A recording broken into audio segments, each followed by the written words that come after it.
Good afternoon, Miss Bridgewater. Hope you're doing well this afternoon. I am, and I hope you are as well, Judge Morrow. Yes, thank you. I am. The SAP reset date, please. It's going to be July 22nd. Thank you. And it's not quite 2 o'clock yet. We will get started as soon as courtroom 2 gets on with this. Okay.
Mr. David Merrill, I'm going to need for you to mute your device, sir, please.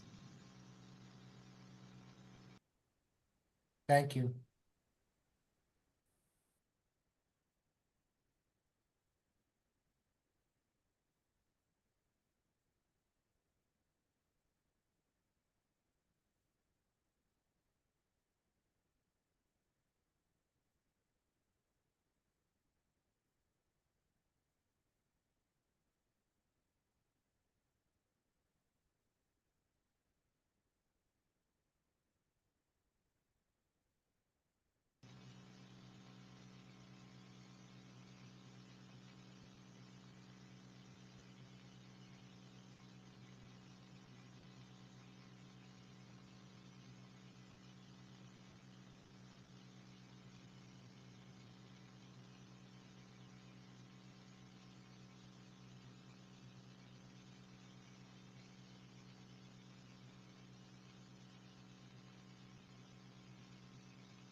Ms. Grace, are you with me?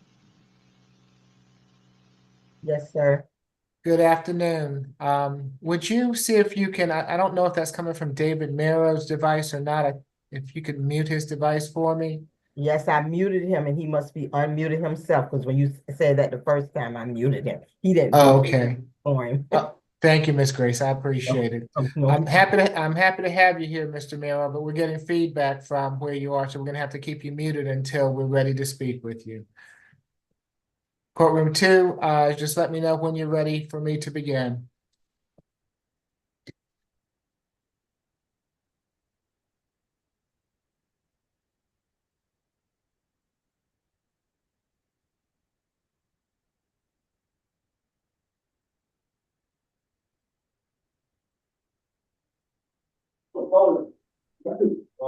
Good afternoon, Judge Morrow.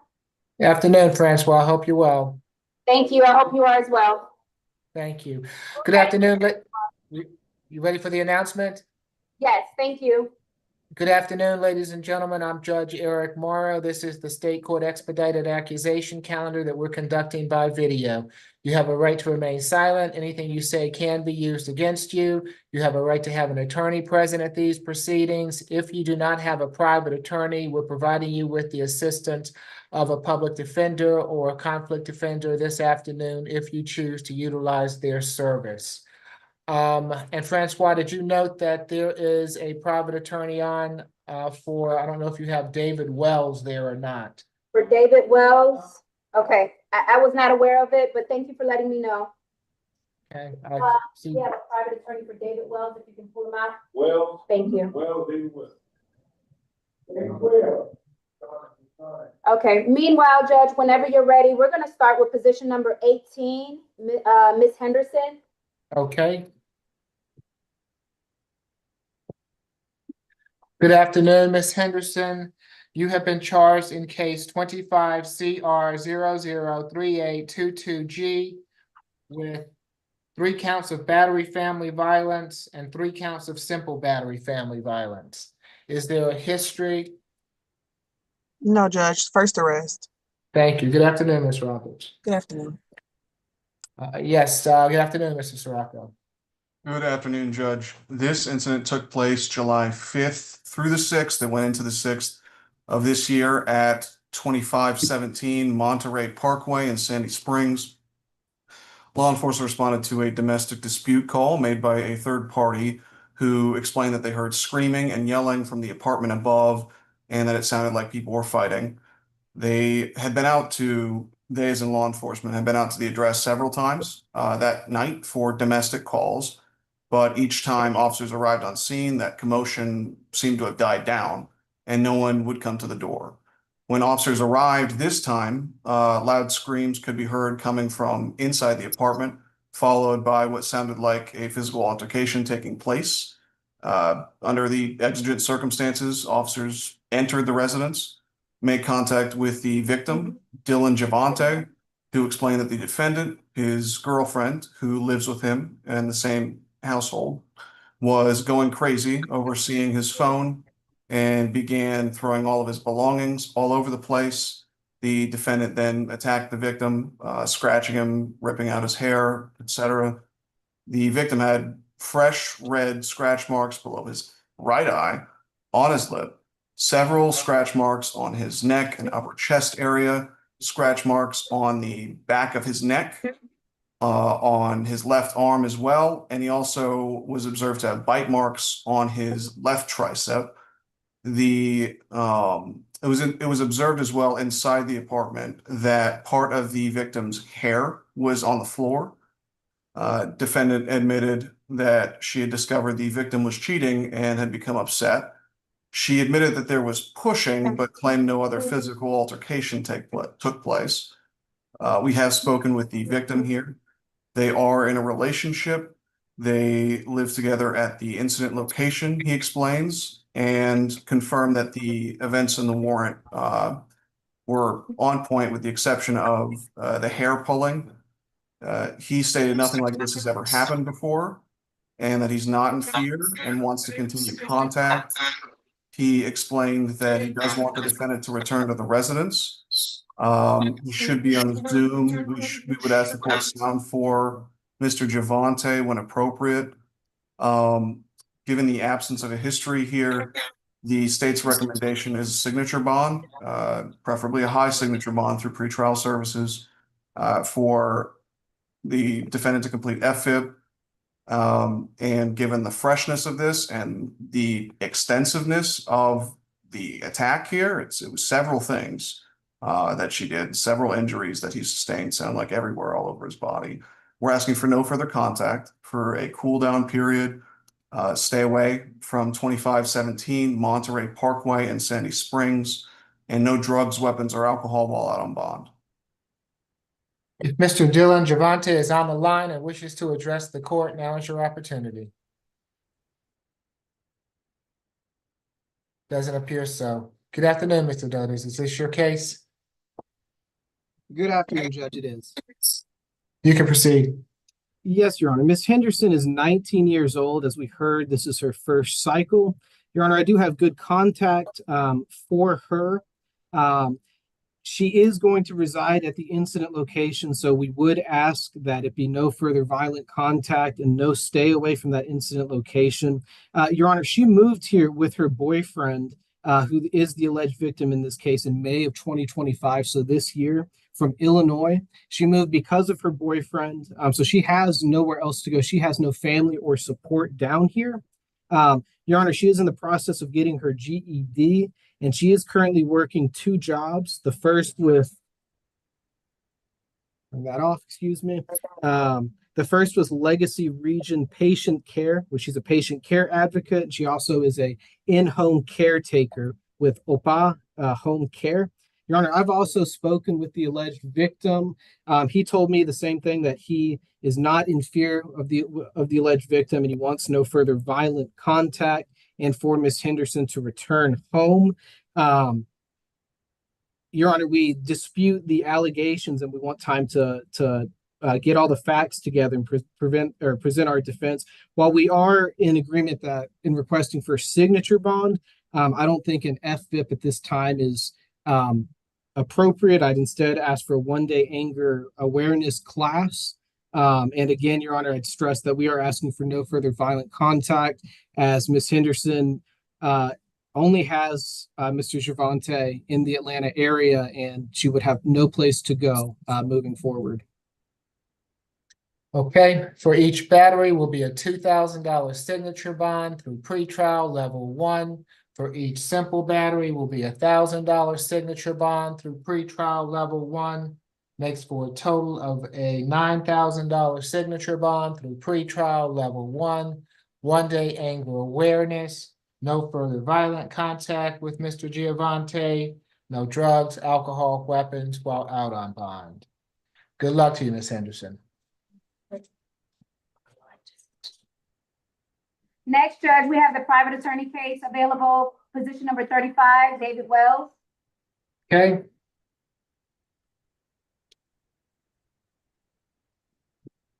Good afternoon, Mr. Wells. You have been charged in case 25 CR 003841J with battery family violence, simple battery family violence, and reckless conduct.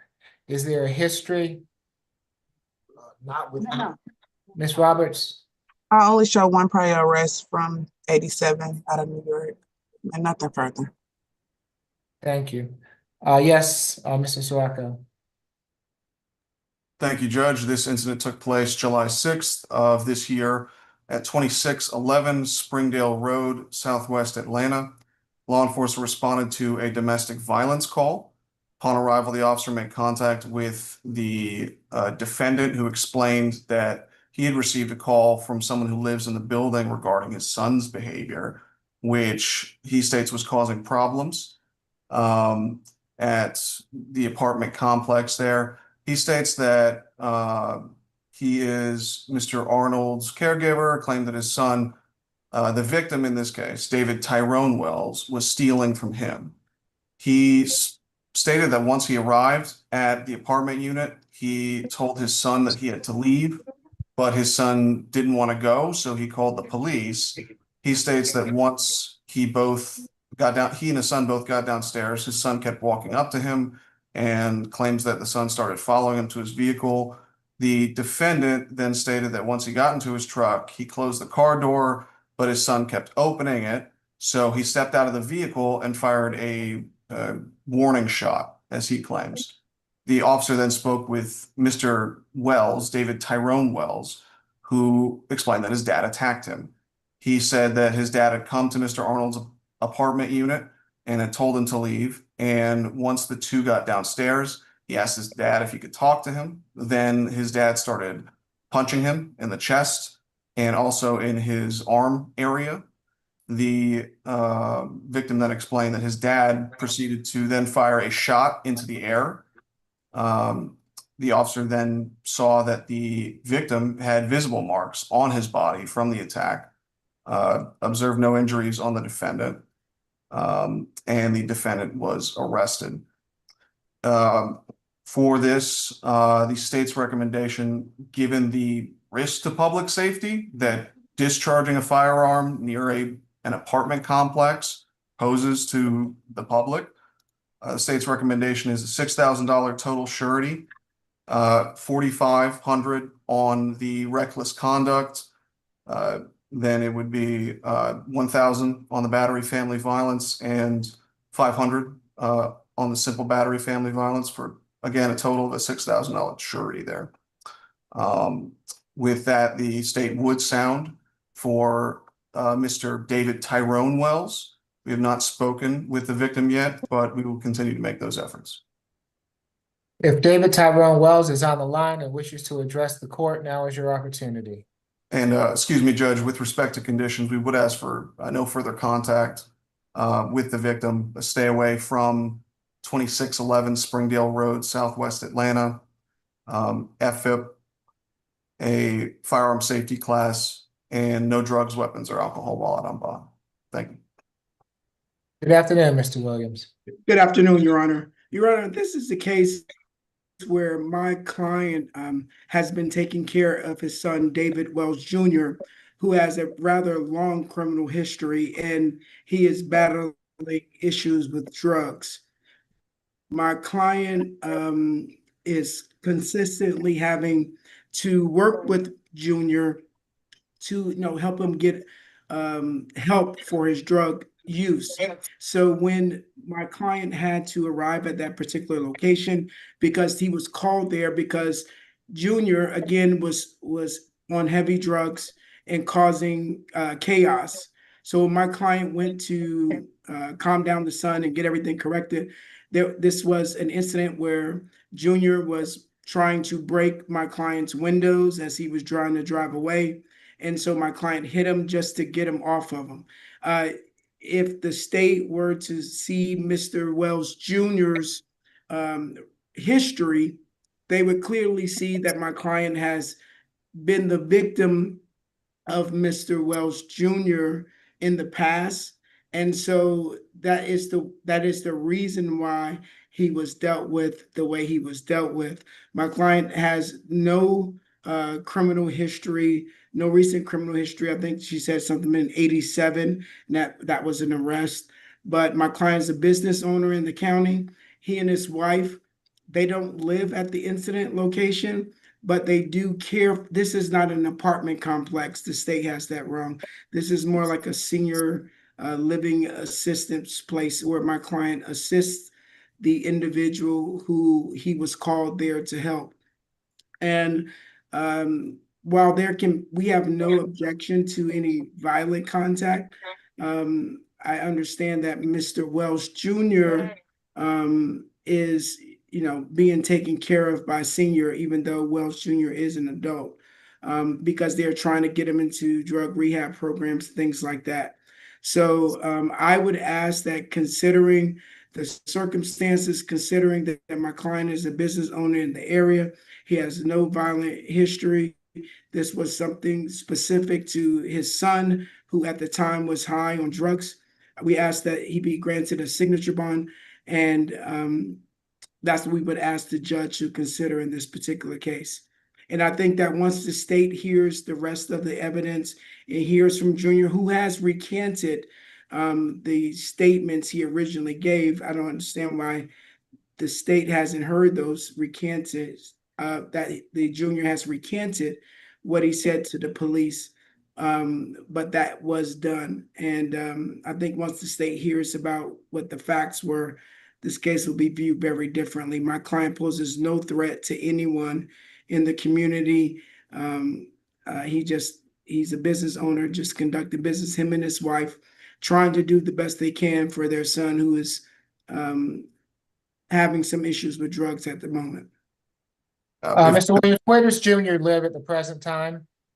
When I last represented Junior in a criminal matter, I think he was turned over to Mr. Wells. But that has been a little while ago. I would have to ask Mr. Wells there in the courtroom if Junior is still residing at his house or not. I'm not sure. Can you unmute courtroom 2? Yes, go ahead. He does not live, Talk loud. he does not live with me and my wife. He does Okay. not.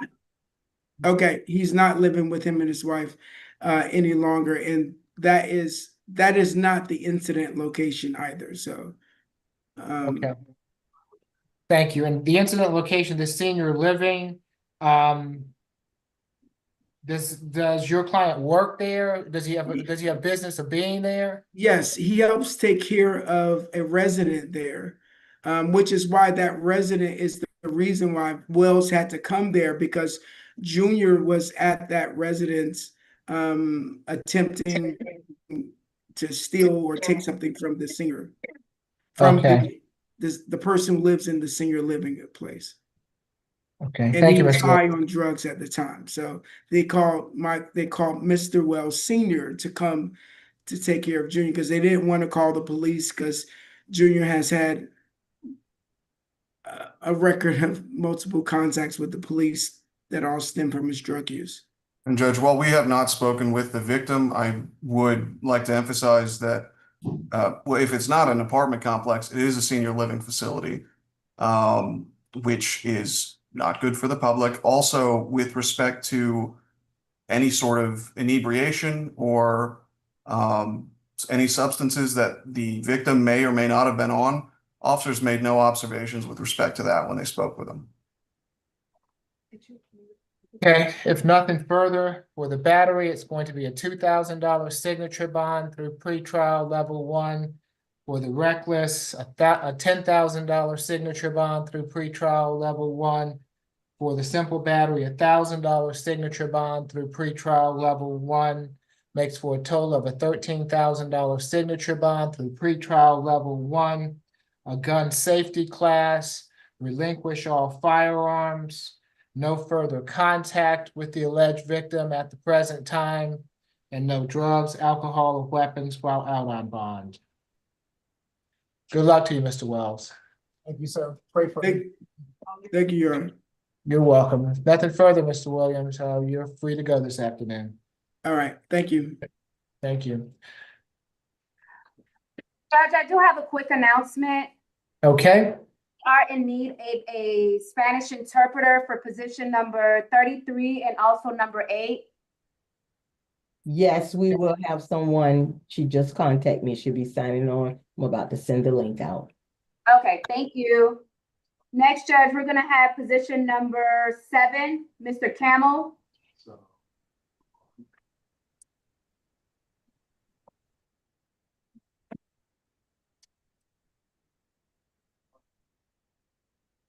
good afternoon, Mr. Camel. You have been charged in case 25 CR 003817A with battery family violence and simple battery family violence. Is there a history, Ms. Roberts? 1 second, Judge, my computer froze. Okay, 14 cycles. Last arrest was from December of last year for a simple battery. That is an open case. It's pretrial. We're gonna surrender that bond. That case number is 24 CR 008351A. 1 DUI conviction in 2022 and a simple battery conviction in 2010 and 1 FTA from 2014. And nothing further. Thank you. Good afternoon, Ms. Hall. Good afternoon, Your Honor. So in this case, this happened July 5th of 2025 at 6209 Rockaway Road in Atlanta. Officers received a call from Mrs. Turner, the mother of Jemiah Camel, who's 16 years of age, regarding a welfare check on her daughter. The officers went to the defendant's house, who is her father, who stated there was an investigation involving the previous living situation with her mother, and so she had been living with him for that duration. The defendant had apparently stated that Miss Camel had smoked marijuana on July 2nd and that he disciplined her for doing so. The defendant struck his minor daughter 26 times, leaving bruising on her right buttock and upper thigh. The officers did observe that bruising, and Miss Camel stated that he attempted to do so again when she refused to give him her phone. The defendant is currently out on, as you've heard, a $3,000 signature bond through pretrial services with 1-day anger awareness and no further violent contact with Corlicia Walls. That was signed on December 30th, 2024 by Your Honor. He also has a simple battery conviction from 2010. Given the circumstances, his previous conviction, the fact he's out on bond for another simple battery family violence, and now he has this case, which the state believes is an unnecessary level of discipline to a minor child that results in bruises across the child's buttock and thigh that the officers can clearly observe.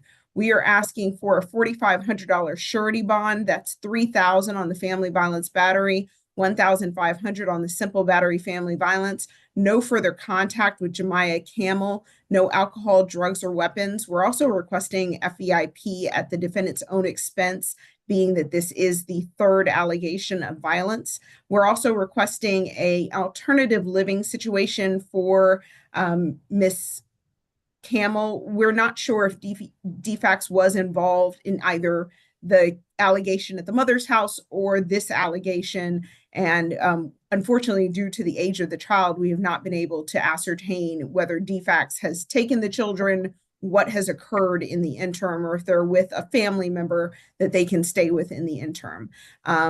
That's all for the state. We would like to sound for Ms. Jemiah Camel if she is here on the Zoom. That's all. Ms. Camel is on the line and wishes to address the court. That was your opportunity.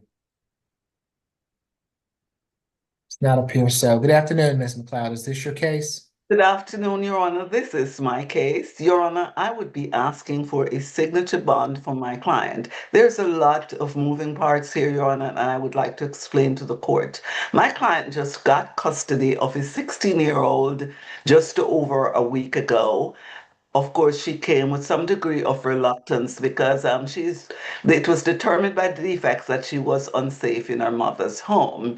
My client found her smoking marijuana. Naturally, like any parent, he was upset about it. And he disciplined her because of her marijuana use in his home. What she did was that she called her mom to complain. Her mom got in touch with the police officer, and this is the reason why we are here. My client was just doing reasonable discipline of his child. He found her smoking marijuana in his own home. That is, nobody expects their 16-year-old to do that. So naturally, he wanted to discipline her. And she took offense to that, and she called her mom to complain. The incident with my client, the previous incident, was a simple battery, and this was with his wife, Your Honor. The court determined at that time that he should have a signature bond based on no further violent contact with her. She's not the victim here. So I would ask that pretrial does not surrender his bond based on this allegation, because he was just disciplining his child, which he does have a right to do under Georgia law. So I would ask a signature bond for my client, Your Honor, and based on no further violent contact, I guess, because he told me that he just got custody of her recently. And of course, she's feeling some resentment because she was living in a rather lax situation with her mom, which prompted defects to take her away from mom and put her in dad's custody. Nothing further, Your Honor. Well, if DFACS is involved, I'm going to have him abide by any DFACS orders, and until DFACS lets me know any different, it looks like she might need more supervision or something of that nature. So At the present time, given that I've already given him one signature bond, I don't feel comfortable giving him another signature bond. As such, for the battery, it will be a $2,000 good bond.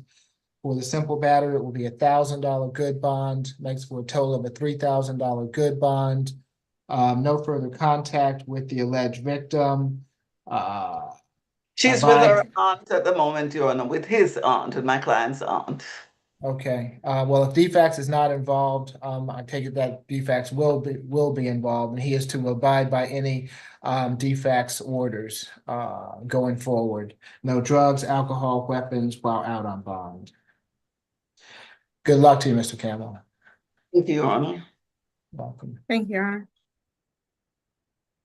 Position number 10, Cotton.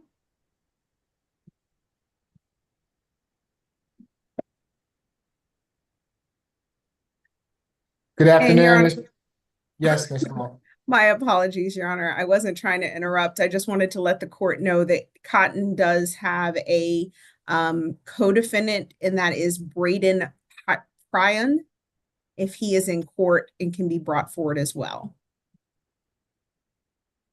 Brian? Pyron, yes, I think it's Pryon.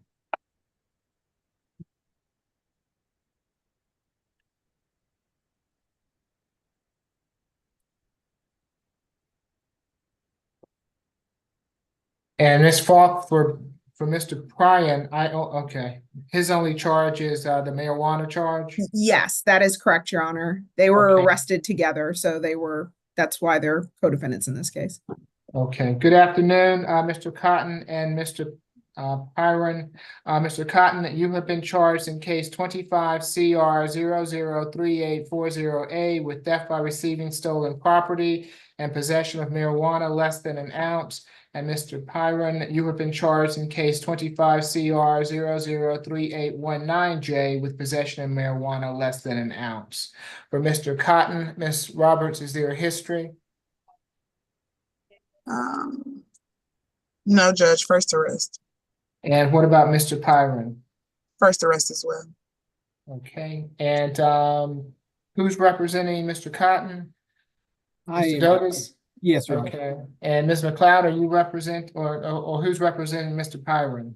It's McLean. He's right here. If there's a conflict, we can't represent both of them. Right. I had gone ahead with Pyron, didn't see that on the conflict list.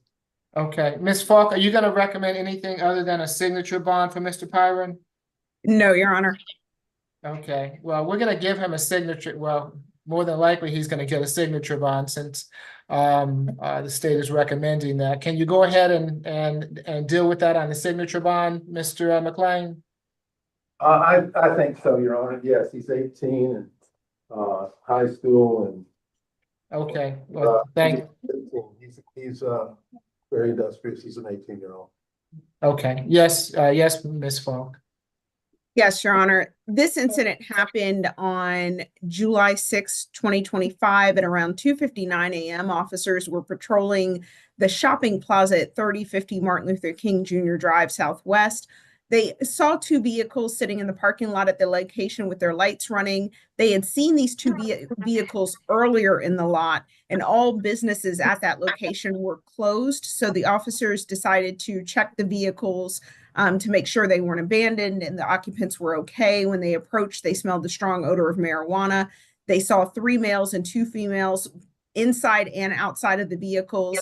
They asked the drivers and the passengers where they were headed to. And as the officer came closer, he smelled the strong odor of marijuana, got stronger, raw marijuana.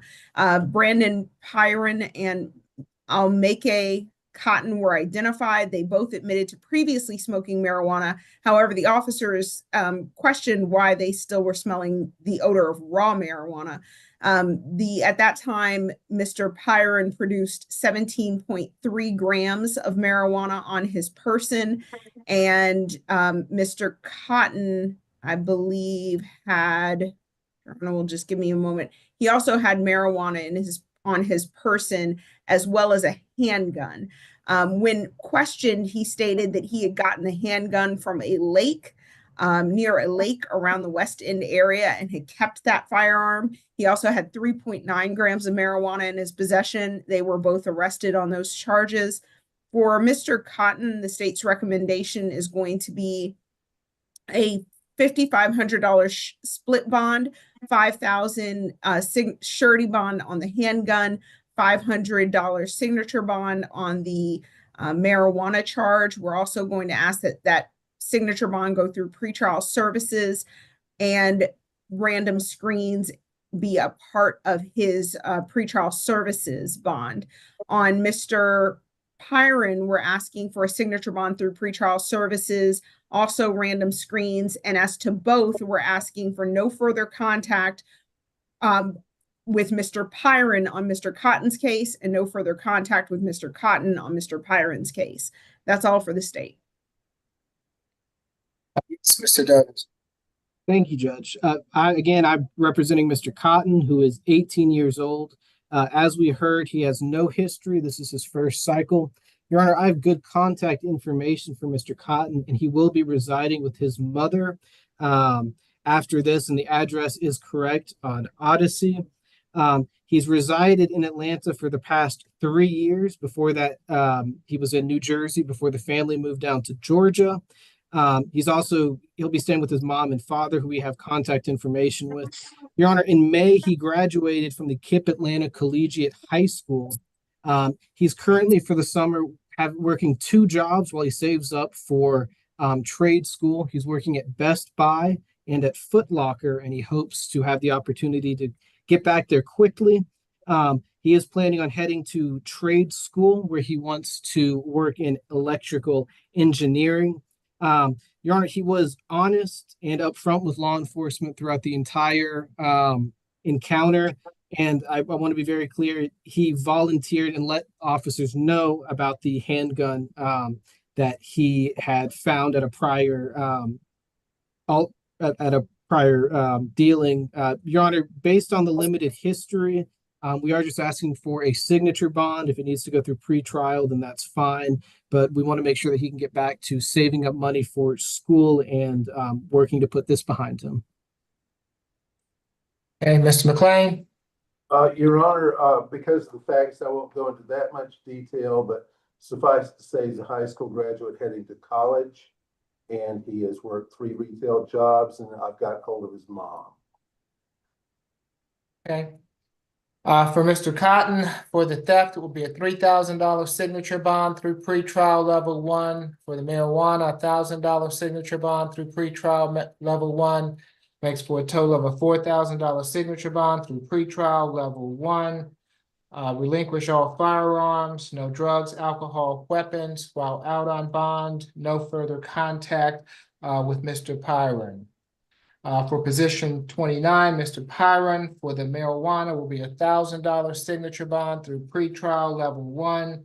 No further contact with Mr. Cotton. No drugs, alcohol, weapons while out on bond. Good luck to you both.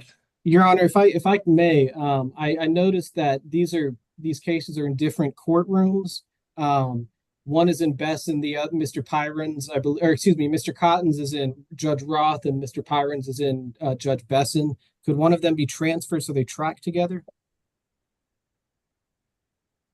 Or do they? I don't know how that goes as far as the tracking, Mr. Dodes. Usually it just helps to resolve things, especially when there's co-defendants. Sometimes we transfer I guess I'll leave it up to the court. Well, I mean, if it can be transferred, it doesn't matter to me. I just don't know how to go about doing that, Mr. Dodes. I've not had that request made, and if the clerk's office is able to do that, then that's fine with the court. Understood, Judge. Thank you. I'll look into it. Okay. All right, And who do we have? Yes, Ms. Falk. I'm so sorry. I am not trying to interrupt you, Your Honor. You're fine. The other co-defendant case, Your Honor, just in case, I want to give this announcement in case there needs to be a second attorney. Alto Blocker and Edward Colin are also co-defendants. So if there is a need for a different attorney, because I will be asking for surety bonds as to both, I just wanted to let everyone know now. Position number 2 and position number 9. Is that right, Ms. Paul? Yes. Okay. Represent Mr. Colon. Okay, great. You said position number 2 and also 9? Yes, Yes, they're those are co-defendants. co-defendants. Okay, thank you. Next, Judge, we have position number 10, Mr. Cotton. Oh, I'm sorry. Position number 13, Densen. Okay. Good afternoon, Mr. Densen. You have been charged in case 25 CR 003826D with criminal trespass and theft by deception. Is there a history, Ms. Roberts? Your Honor, if I may, Yes. I was informed by Mr. Denson and his family, and I put it in the chat that he has a private attorney. I'm not sure if he's on the Zoom yet. Okay, And I passed the Zoom link on to the family, so I'm not sure. We can hold off on position number 13 then. Go ahead, go back and have a seat for me.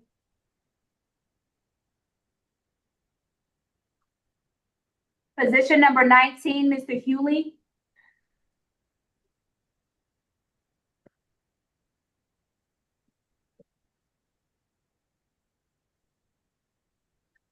good afternoon, Mr. Hughley. You've been charged in case 25 CR 003824E with criminal trespass.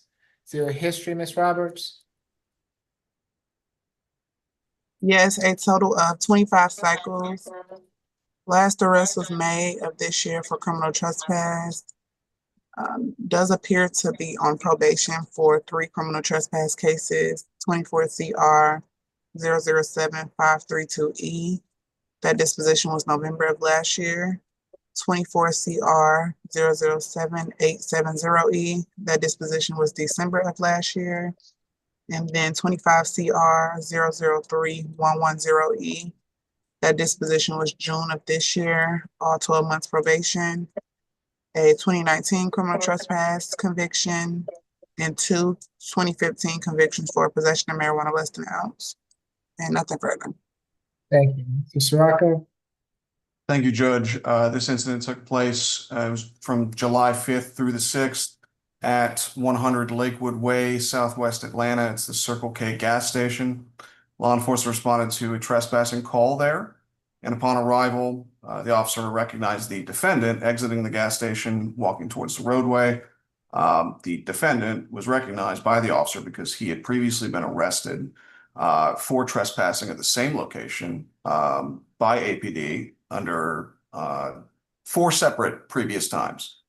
The officer entered the Circle K, made contact with Mr. Muhammad Khan, who's the manager at the location, who confirmed that the defendant was actually also at the establishment the night prior on the 4th, causing a disturbance, throwing trash cans.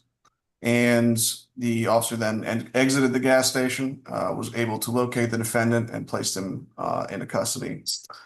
Given the defendant's history of criminal trespass, you heard about his recent convictions, and with respect to this particular location, he continues to return.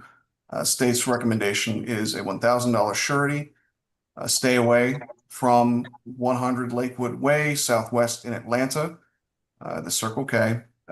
No further contact with Muhammad Khan, and no drugs, weapons, or alcohol while out on bond.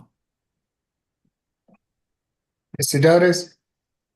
Yes, Judge. Mr. Hewley is 33 years old. Your Honor, he did provide me with some contact information and an address. That's his sister, Jasmine Brown's, and that's where he's telling me he's going to reside. Your Honor, he tells me he can't afford any monetary bonds, and now he's clear that he knows he can't return to that incident location. I'd ask for a signature bond at this point. Regardless, I will reach out to my social worker to coordinate this case and try to reach out to family. Okay, for now, it'll be $1,000 good bonds, a social worker visit to assess for a BHET and assure that he has housing. Stay away from that Circle K on Lakewood Parkway, and no drugs, alcohol, weapons while out on bond. That's Lakewood Way, Judge. Oh, Lakewood Way, thank you. No problem. Good luck to you, Mr. Hughley. Next, Judge. And just to let you know, courtroom 2, I believe that we do have Madam Interpreter on the line, so just so whenever you all are ready for her. Okay, thank you, Judge. Position Okay. number 26 is next. Mr. Where are you at?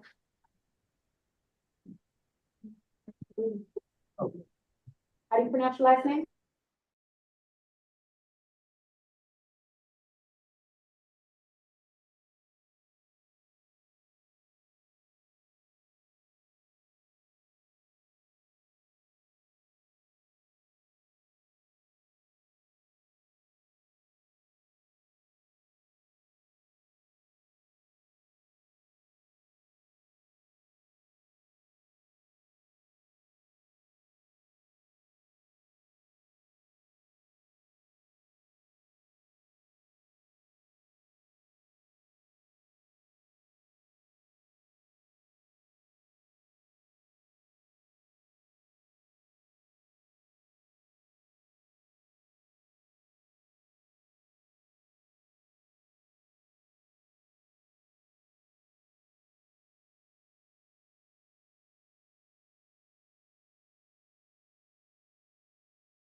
How do you pronounce your last name again? Okay.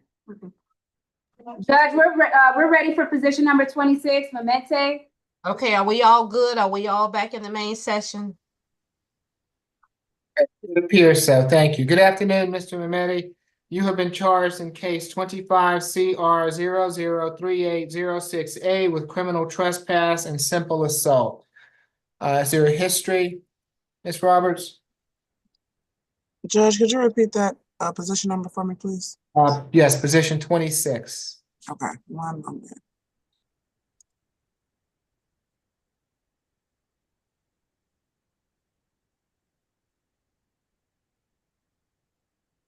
This person, okay, this defendant has one cycle from 2017 out of Swanee for 2 counts of criminal trespass and nothing further.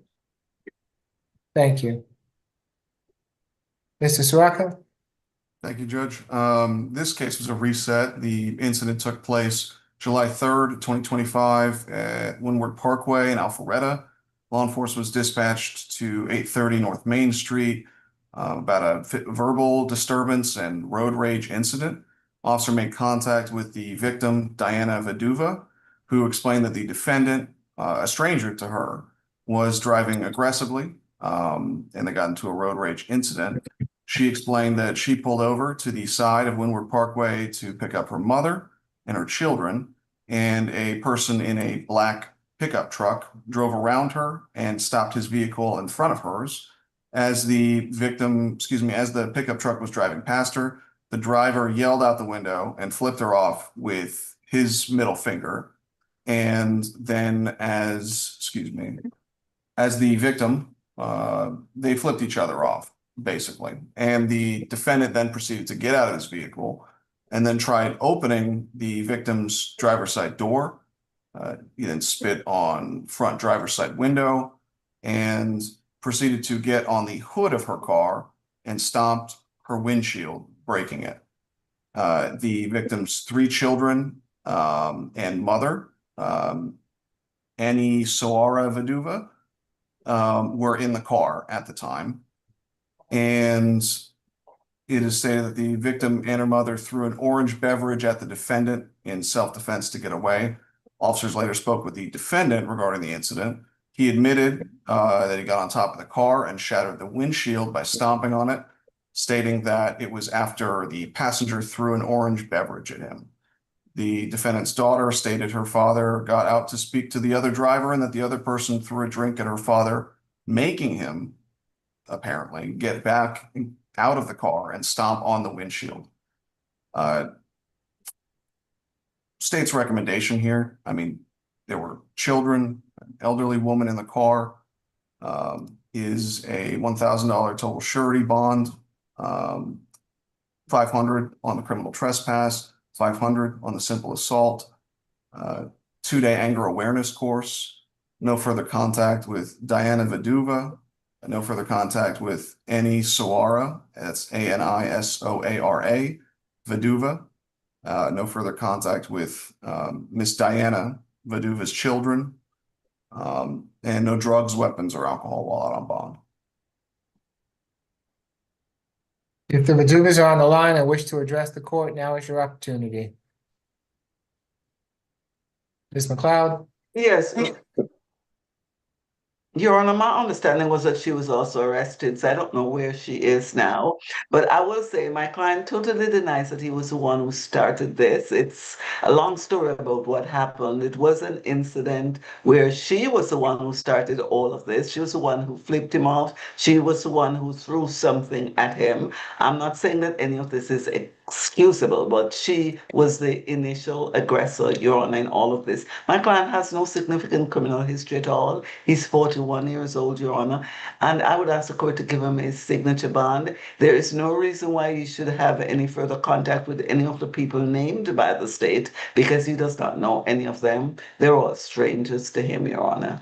And the so-called alleged victim was very much an active part in all of this, because she felt that he was the one blowing horns, because apparently she had been stopped for a long time and there is a lot of traffic backed up behind her. So she went at my client because she thought he was the one blowing his horn, but he tells me it was not him, it was with different people. And then she threw something at him. Nothing further, Your Honor. Okay, for each charge will be a $2,000 signature bond through pretrial level 1, makes for a total of a $4,000 signature bond through pretrial level 1, 1-day anger awareness, no further contact with the alleged victims, no drugs, alcohol, weapons while out on bond. Good luck to you, sir. Thank you, Your Honor. You're welcome. Francois, I believe that we have the attorney for position 13 on the line. Okay, no problem. Mr. Denson? Yeah. Yes, I'm here. Gabe Banks on behalf of Mr. Densen. Good afternoon, Judge. Good afternoon, Mr. Banks. And good afternoon again, Mr. Denson. You have been charged in case 25 CR 003826D with criminal trespass and theft by deception. Is there a history, Ms. Roberts? What was that last name, Judge? Position number 13, Denson.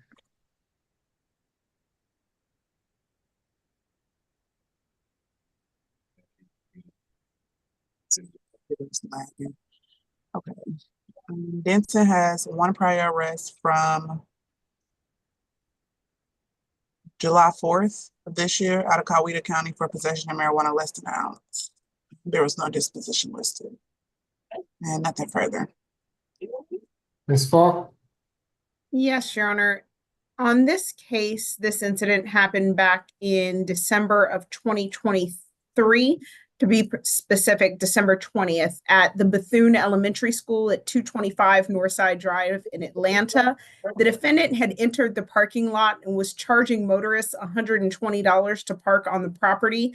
The defendant was not an employee of the Atlanta Public School Systems, had no legitimate reason to be on the property. A gentleman by the name of Graham Redmond had paid the defendant the $120 to park there. And officers then did a search warrant for the Zelle account of the defendant and showed that he did receive $120 from a transaction from the victim's account. The state's recommendation on this is an SOB through pretrial services. Stay away from the location 225 Northside Drive in Atlanta, which is Bethune Elementary School. No alcohol, drugs, or weapons. No further contact with Mr. Graham Redmond. That's all for the state. And we would like to sound for Mr. Graham Redmond at this time if he is here and would like to speak. Mr. Redmond's on the line and wishes to address the court. Now is your opportunity. Yeah. Does not appear so. Mr. Banks? Yes, Judge. My client, Mr. Densen, is born and raised in Georgia. He's 28 years old, graduated high school from Mays High School in 2016. Thereafter, he attended some college, I believe, at Clark Atlanta University for 2 years, although he's still in the process of getting his degree. Right now, he's at Grand Canyon University and is attending school there. All of his family lives here in Georgia, Judge. We're asking, we don't have any opposition to the signature bond request on behalf of the state. I do have an issue. He's 28 years old. I mean, I would ask that to the extent that there's a condition about no alcohol, that it would just not be excessive alcohol at this point in time. There's no allegation that alcohol was involved in this case, and he is of age. And we would ask for there to be no excessive alcohol as a condition, if that's the court's position. Anything further, Ms. Falk? Nothing from the state other than to say that this was near the Mercedes-Benz Stadium, if that helps kind of give a little context to the high price that was being charged to park at that location. Thank you. For each charge will be $1,000 signature bond through pretrial, level 1. No further contact with the alleged victims. Stay away from the incident location. And given that it's a normal condition, I'll leave it on with Mr. Densen as well. No drugs, alcohol, weapons while out on bond. Good luck to you, Mr. Densen. Anything further this afternoon, Mr. Banks? No, Judge. If I could just have the warrants emailed to me, I'll stay online and provide my email to the chat. Okay, Ms. Falk, are we able to do that? Are you able to do that? I can try, Your Honor. We have quite a busy day. I But I understand. will definitely try to do that Yep. as soon as possible. Thank you so much. All right, very good. Who do we have next? Judge, you said 2,000 total? SOB Yes. Trial, okay, thank you. And also, welcome. Judge, we are available for the Spanish interpreters to do a breakout in courtroom 1 with Mr. McLean's case as well as Ms. Tucker's case. Okay, so given that Mr. McLean is already there, let's just put the interpreter in courtroom 1 into the breakout room and let them discuss first. Okay, so Madam Interpreter, we'll put you in courtroom 1 into a breakout room. Yes, Your Honor. Thank you. Thank you. Position number 9, Mr. Colin.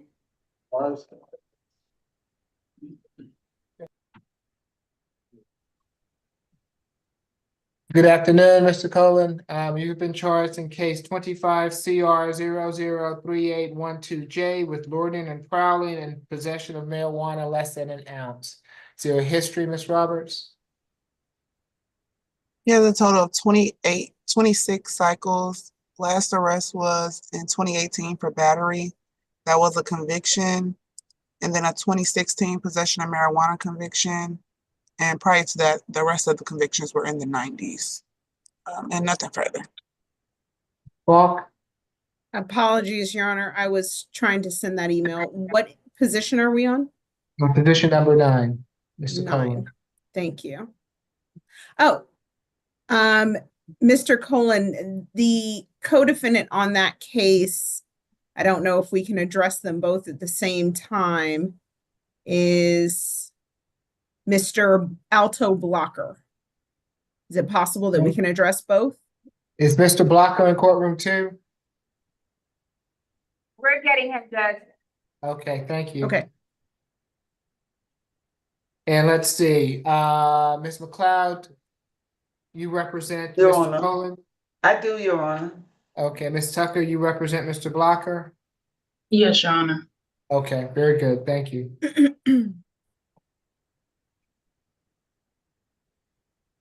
Okay, and that's Mr. Blocker, that's, okay, Yeah, they're both available. okay.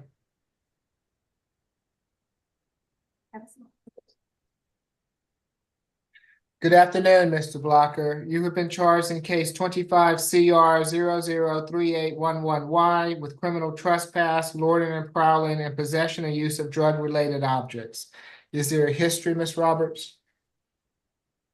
Yes, from Mr. Blocker has a total of 89 cycles. Last arrest was from June 4th of 2025 for theft by shoplifting. He's on probation for theft by shoplifting, 23 SC 191874. The disposition was March of this year. Has an open criminal trespass case, 25 CR 003738Y.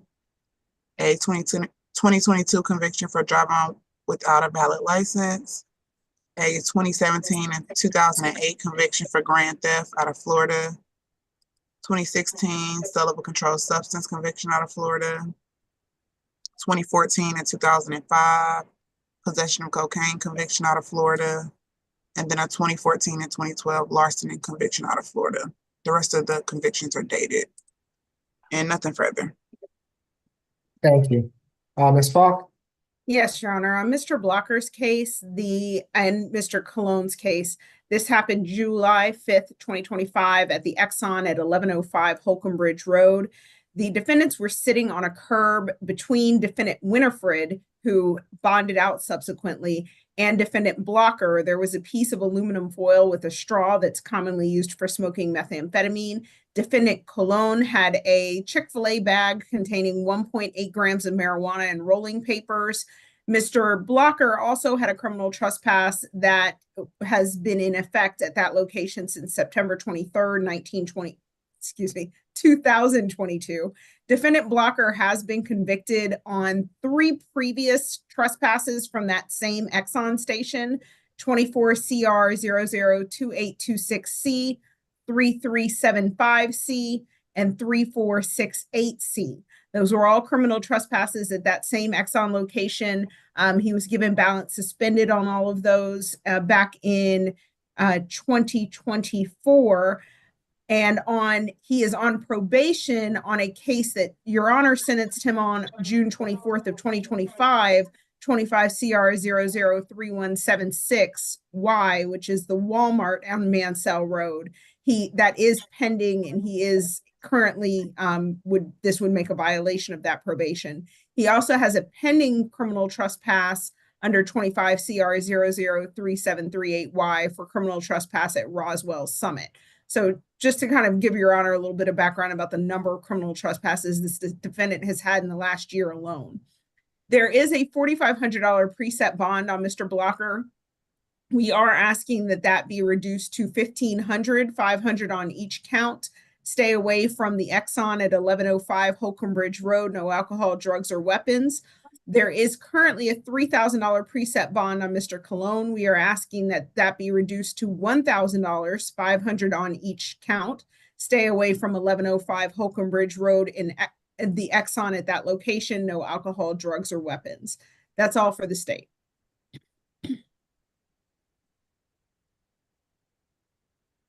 Yes, Ms. McLeod. Your Honor, I would be asking for a signature bond for Mr. Colon. Based on what I have heard the state said, it doesn't seem that he is guilty of criminal trespass. I'm not exactly sure why he was charged with that because there was no allegation made that he was previously asked not to be at this location. It seems that he may have had some small amount of marijuana on his person. That's all I've heard, which means he should have had a marijuana possession charge, less than an ounce or something like that, which is a minor charge. And I believe that based on his history for that charge alone, he should only have a signature bond, Your Honor, not a surety bond. Nothing that the state said established criminal trespass. They said that the co-defendant apparently had been told not to come back to this location, but there's nothing said that my client was ever told that he should not be there. And given that it's a public place, it's a convenience store, there's no reason why he should not be there. Now that there may have been a warning, then going forward, yes, one could say that he cannot be there, but at the time of the incident, it doesn't seem that there was an existing criminal trespass warning for him, Your Honor. So I Your would be Honor, asking for a that's, signature bond for him. and Your Honor, that's why we didn't charge him with criminal trespass. So Mr. Colon is not charged with criminal trespass. He's charged with loitering and prowling and possession of marijuana less than an ounce. What time of day did this happen? I was under the impression it was... It was 11 o'clock at night. Okay, 11 o'clock at night, a convenience store is still open. It doesn't say that it was closed. Well, we're arguing that the behavior that was that would have caused some sort of alarm is him using drugs at that location at 11 o'clock at night. Well, that's not loitering. Probably they said he was sitting there, sitting somewhere near the location. I'm sorry, Ms. McClung. I'll let y'all work this down the road. As for now, it'll be a $500 signature bond through the jail on each charge. Makes for a total of $1,000 signature bond through the jail. Stay away from that Exxon and no drugs, alcohol, weapons while out on bond. Good luck to you, Mr. Kalan. Thank you, Your Honor. That concludes my business before the court today. May I be excused? Yes, thank you so much. We'll see you next time, Ms. McLeod. Thank you, Your Honor. Yes, Ms. Tucker. Yes, Your Honor. Mr. Blocker is 63 years of age. He's resided in the Atlanta area for the last 4 years. He does have family living in the area, his sisters. He's completed 8th grade education. He's currently not employed due to disabilities. We are requesting a signature bond on his behalf as well. When he was searched on the scene, he consented to a search on the scene. Nothing was found on his person. Drug-related items were found on the co-defendants on the scene.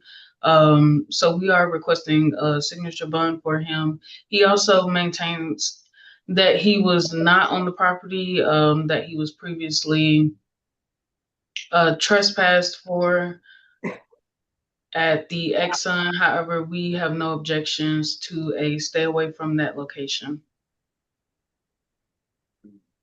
Okay, well, since I've seen Mr. Blocker before, it appears that he has a number of criminal trespasses. I think something else is going on with him, Ms. Tucker, that I want a social worker to visit him for.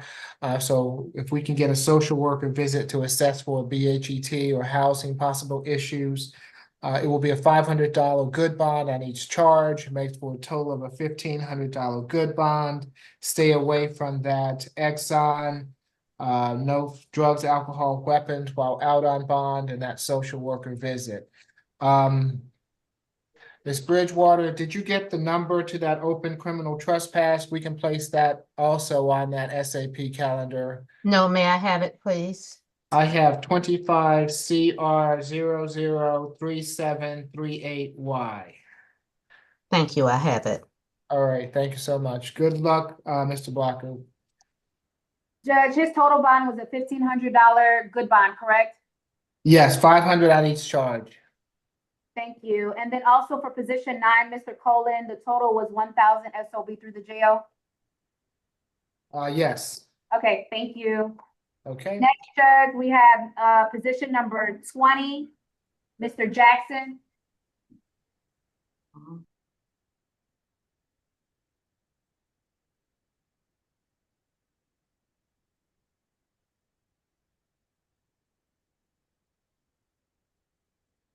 Good afternoon, Mr. Jackson. You have been charged in case 25 CR 003825A with battery family violence, 2 counts of simple battery family violence, and willful obstruction of law enforcement officers. Is there a history, Ms. Roberts?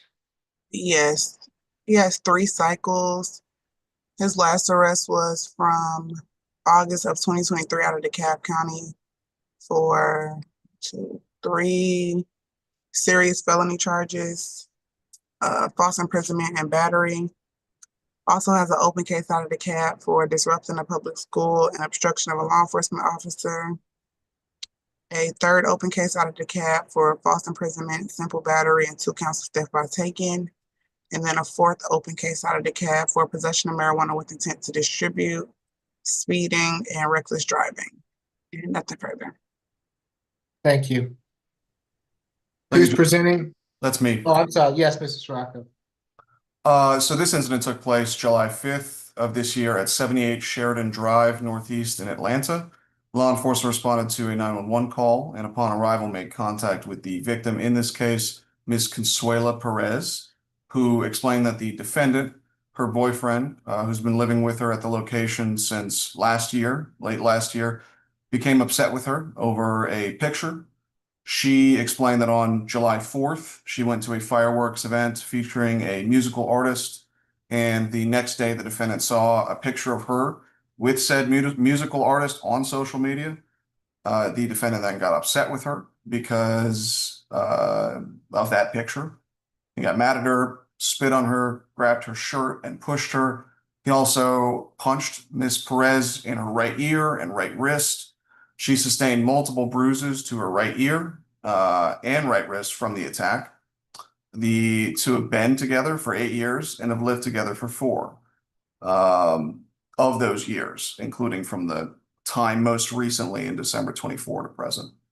The defendant was not being cooperative when the officer asked him for his ID so he could identify him. The defendant was actively resisting, and the officer was ultimately able to place him in the back of the patrol vehicle. We have spoken with the victim. She explained that they are in a relationship. They live together at the incident location and share no children. She did confirm the events in the warrant.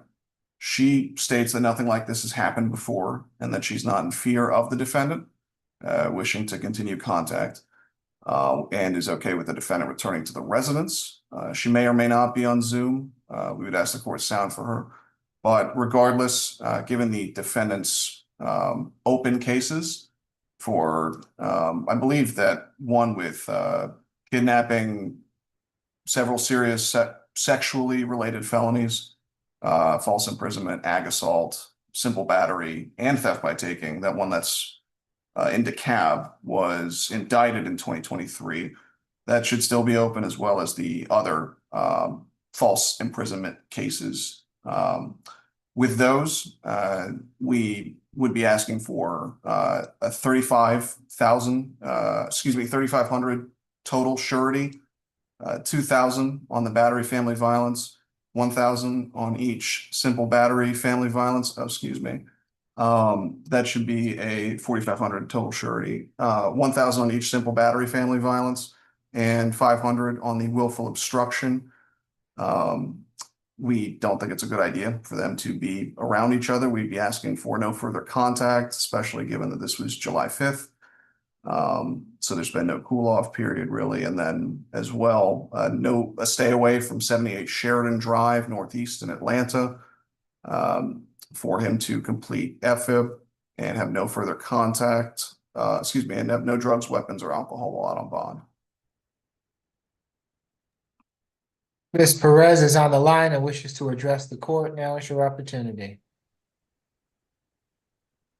Mr. Dodas? Yes, Judge. Did I hear Ms. Perez? No? Okay. Mr. Jackson is 29 years old. Your Honor, regarding the DeKalb case, that's still open, and Mr. Jackson looks forward to the chance to fight those allegations and maintains his innocence.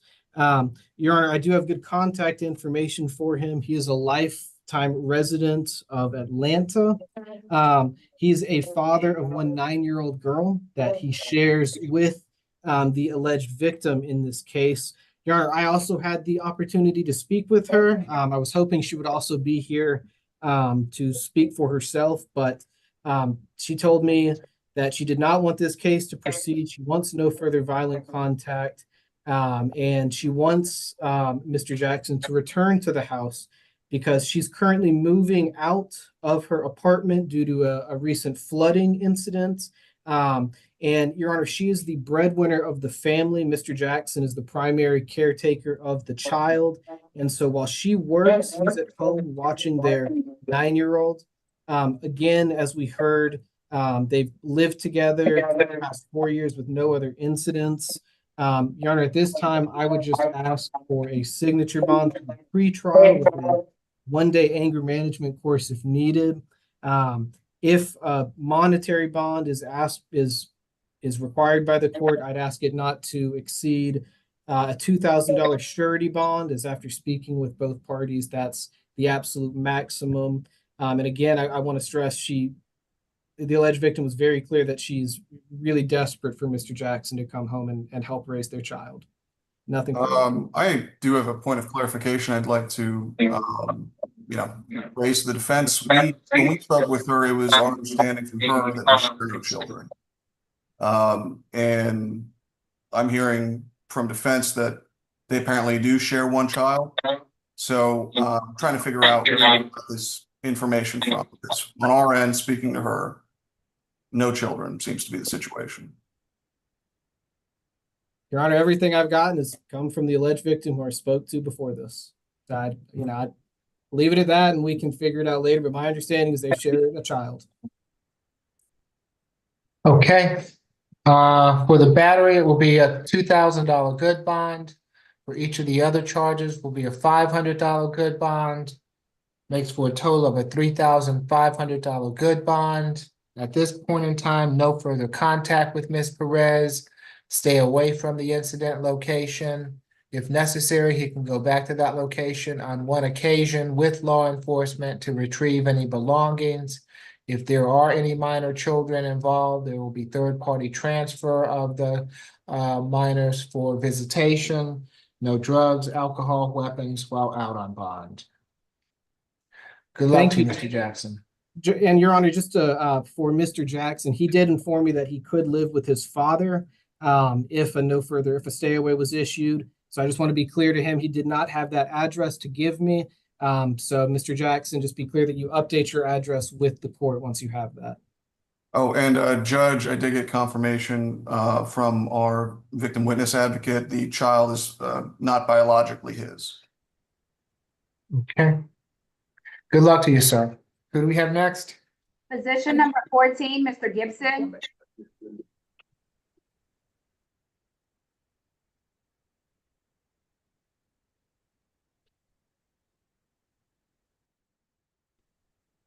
Good afternoon, Mr. Gibson. You have been charged in case 25 CR 003830J with simple assault family violence. Is there a history, Ms. Roberts? I only show one prior arrest from 2005 with some drug-related objects and prohibited acts, drug paraphernalia, and nothing further. Thank you. Ms. Falk? Your Honor, police were called out on July 5th, 2025 to 900 Jameson Pass in Alpharetta. The officer spoke with the defendant who was saying, go, go, go. I want them out of my house. The defendant was unable to really give a clear and coherent statement, but the officers kind of surmised from what he was saying that Malloy Thomas, who was at the residence, and her daughter, who were both living there, he no longer wanted them to stay there and was trying to put them out of the house. The defendant was then advised by the officers that he has to go through eviction proceedings because they were living there. At that point, the officers were then talking to Miss Thomas to tell her kind of further instructions for how to proceed when the defendant lunged at her in front of the officers stating, "Get this MF away from in front of my effing door," and raised his arms toward her as though he were going to grab her. At that point, the officers had no choice but to place him under arrest since he did this in front of full view of the officers. We have spoken to Ms. Thomas. She stated she had lost her job and the defendant offered to pay her to be his caregiver. She did confirm the events in the warrants. She stated that the defendant was intoxicated, behaves like this when he has been drinking. She stated she still plans to live at this residence, but his daughter took the key and she's currently staying at a hotel. She wants no contact with the defendant and wants him to stay away. And she is here on the Zoom. We are asking for an SOB through pretrial services, no further contact with Malloy Thomas. We are asking for a one-time escort to go to the residence. If Miss Thomas is no longer there, we will agree that the defendant can retake residence and no alcohol, drugs, or weapons. We would like to sound for Miss Malloy Thomas at this time. If Miss Malloy Thomas is on the line and wishes to address the court, now is your opportunity. Malloy Thomas. Yes, good afternoon. This is Miss Thompson. How are you? Okay, I'm doing well, ma'am. I'm happy to hear from you, but I'm going to have you come on video for me. Okay, hold on. I'm sorry. Okay. All right, and can you raise your right hand for me, please? Yes. Do you swear or affirm the testimony you're about to give before this court will be the truth, the whole truth, and nothing but the truth? Yes, sir. Okay, you can place your hand down. Thank you, ma'am. What would you like to tell the court? Yes. Ms. Thomas?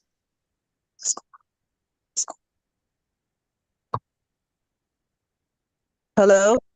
It looks like you're frozen there, Ms. Thomas. Can you find a better place? Yes, can you hear me now? I'm sorry. Yes, I can hear you now. Okay, Okay, yes, great. ma'am. What would you like to tell the court?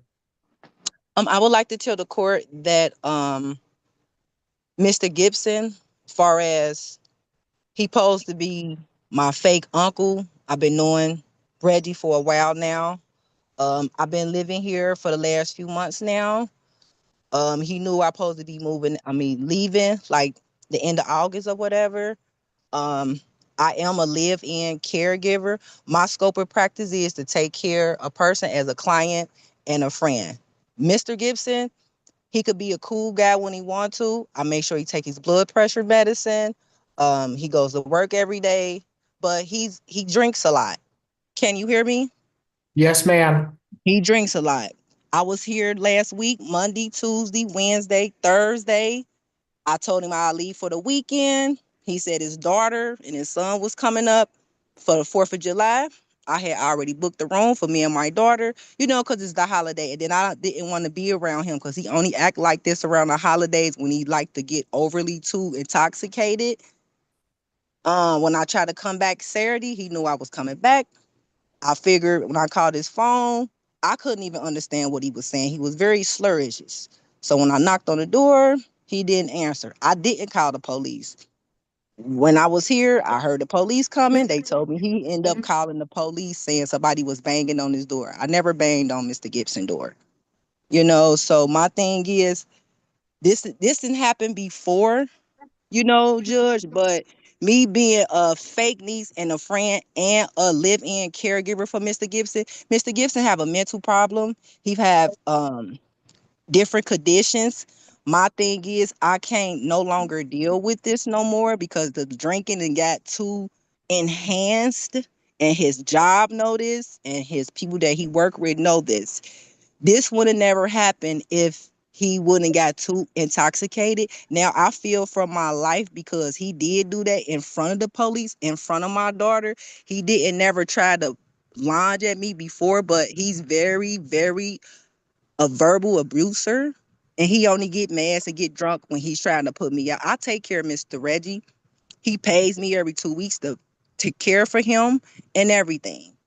And my scope of Ms. practice, Thomas, are you still living at the Jamison Pass address? yes, yeah. When the police here, they end up taking his phone, his keys, and putting it in his room. I'm still here. The daughter so end up. as long as you're there, he's not going to be able to be around. I understand what you're telling me, Ms. Thomas. I appreciate you being here this afternoon. Okay. But I'm going to give that he's to have no further contact with you, and while you're still living at that residence, he's not going to be able to reside there. Okay. Okay. Okay, All great. Because his right. daughter said she was gonna let him live with him until she figured it out, but I'm just done with it. My thing is, I have one more, Judge. His daughter have keys, and they already came in here and been trying to threaten me coming in here. She took his keys, so I don't want no incident because she'll try to come over here today. Like, how did you get in? After the police told her, Officer Nolan told them she have all rights to be here. If she left the balcony door open or a window, she still have to be in here. It's 100 degrees. Y'all didn't have no right to come in here and bomb rush her after they told her. So my thing is, just if his daughter and his peoples come over here being loud, she have the keys breaking in, what do I supposed to do? Because I don't have time for You that. I have to go to you another client. you need to call the police if you think something's going on that shouldn't be going on, Miss Thompson. Or Miss All right, so Thomas. she cannot All come over. right. So okay, thank you. So she cannot come over here. I don't know whether she can or not, ma'am. No. I'm only dealing with Mr. Gibson today. I'm not Okay. dealing with the entire Yeah. okay. All right. So, all right. Good luck to you, All ma'am. right. Yes. Yes, Mr. Dovers. Thank you, Judge. Mr. Gibson is 63 years old. As we heard, his last cycle was back in 2005. Your Honor, I have good contact for Mr. Gibson, including his daughter, who is helping him. Your Honor, I do want to clarify, Mr. Gibson does reside at the incident location. That apartment is in his name, and he does want to return to that incident. My understanding is that he helped out Miss Thompson and in a time of need. It was supposed to be a short-term situation, but of course, we'll dive into the facts at a later time. What I do want to make clear, Your Honor, is that Mr. Gibson works for the apartment complex in exchange for reduced rent. He is a maintenance technician with Greystar. My understanding is he can return there. He is fine with no further contact, and he's clear if he has to go through the eviction process, he will. And I guess we'll have to figure that out. But Your Honor, my understanding was that Miss Thompson was no longer in the apartment. I don't know what truly is going on here. I would ask for a one-time police escort to see if Ms. Thompson is still at the address, and if not, Mr. Gibson be allowed to continue living there and working for the apartment complex. And again, that's my understanding after speaking with Mr. Gibson and discussing things with his daughter. But we would, again, and other than that, we would agree with the signature bond that the state recommended. Okay. Well, can we mute Miss Thompson there? Mute yourself, please, ma'am. For the simple assault will be a $2,000 signature bond through pretrial level 1. No further contact with the alleged victim. He can go back to the Jameson Pass address on one occasion with law enforcement. If Miss Thomas is living there, he'll have to get his belongings and find someplace else to live. If not, he can live there. No drugs, alcohol, weapons while out on bond. Good luck to you, Mr. Gibson. Next, Judge, we have position number 23, Mr. Levitt. How long have you lived in Georgia?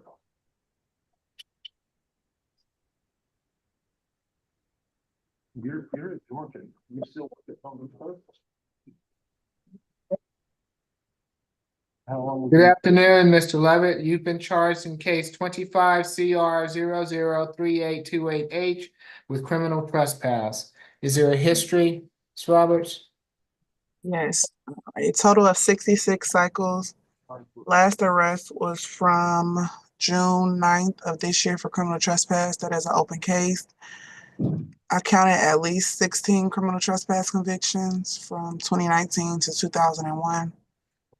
FTAs 2022 and 2009.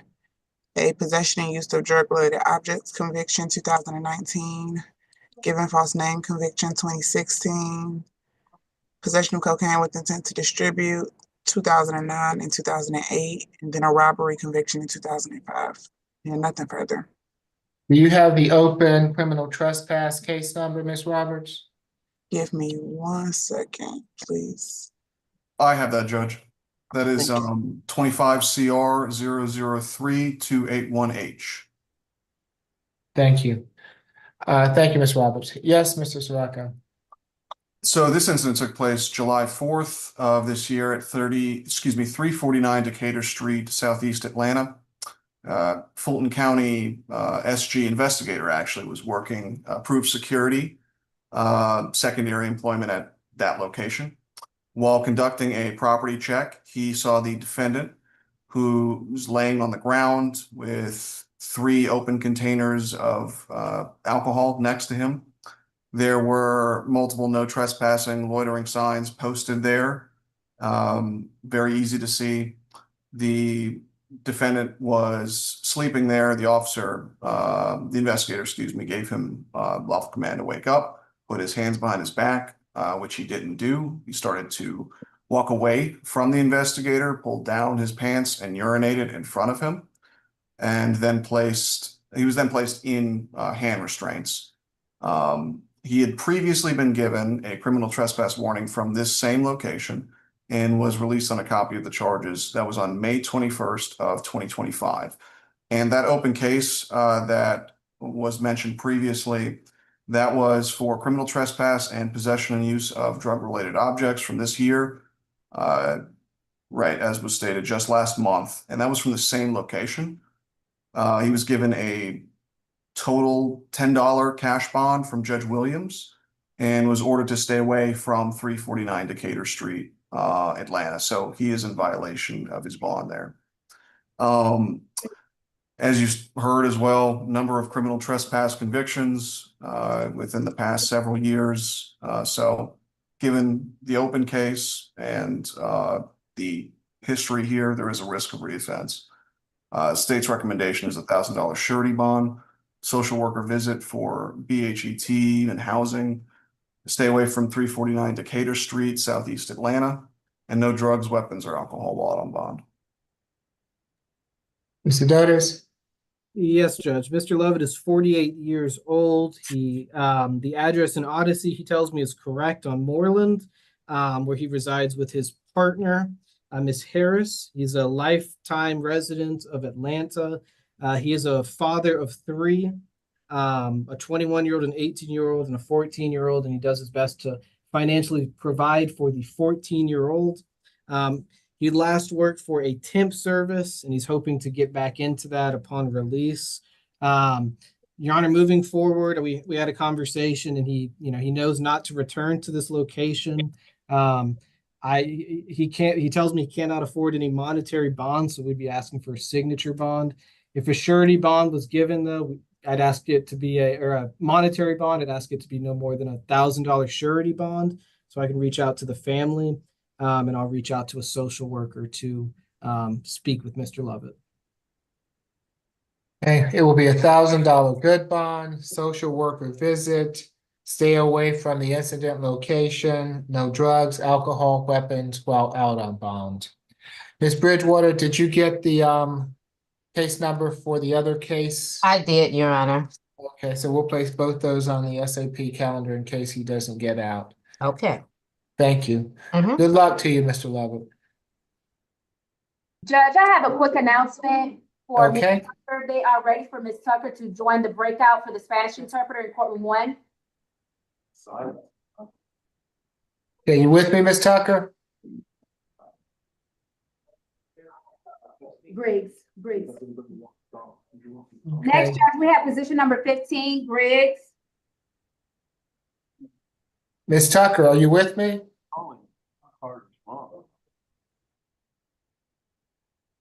Okay, as soon as she gets back, we'll place her into the breakout room.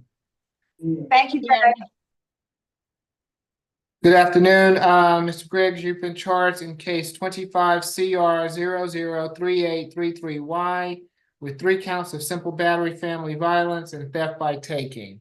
Is there a history, Ms. Roberts?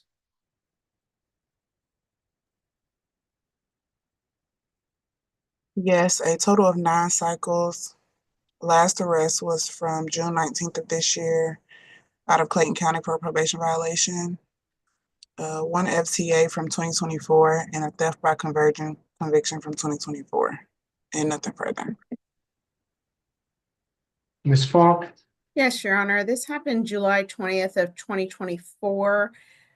The address of the offense is 1999 Bent Creek Way in Atlanta. Officers spoke with Kenya Stills, who stated she had applied for a position at McDonald's after being terminated from her previous job.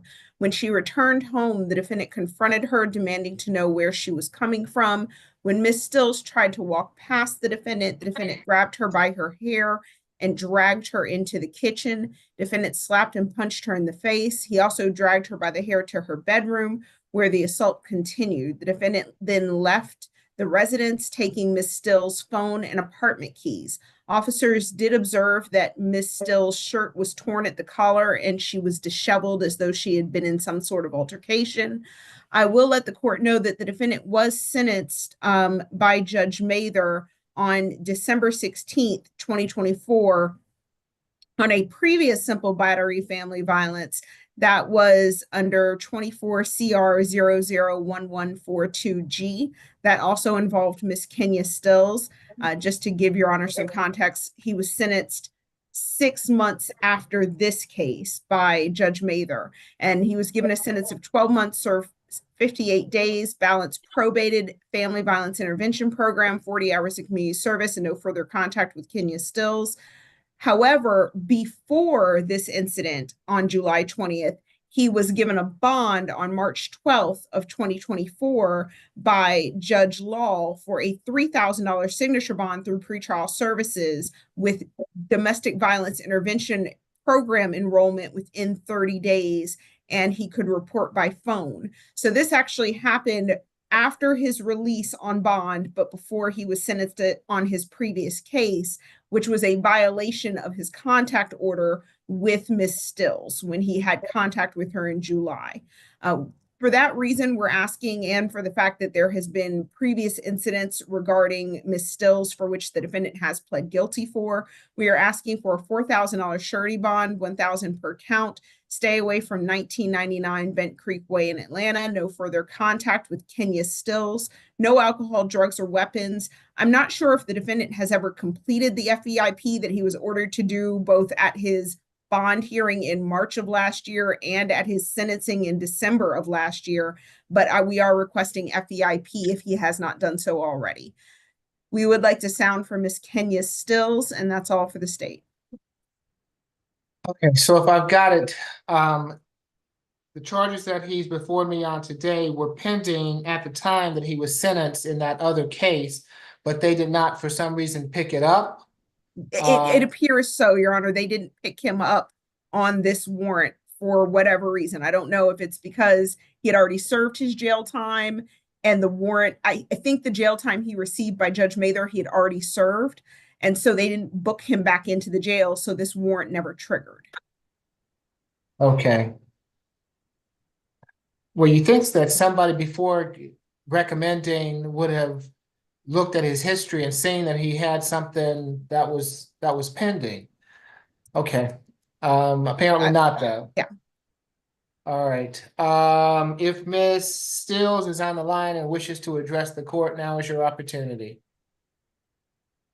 Okay, Mr. Dotis. Yes, Judge. Mr. Griggs is 25 years old. He's a lifelong resident of Atlanta. Your Honor, I do have good contact for him as well as his brother. He's also going to be staying with his aunt. It's the correct address in Odyssey, and it's not the incident location. Your Honor, Mr. Griggs is currently expecting his first baby to be due on August 16th. So he wants to be out to begin as a father. And just to be clear, that is not a child with the alleged victim.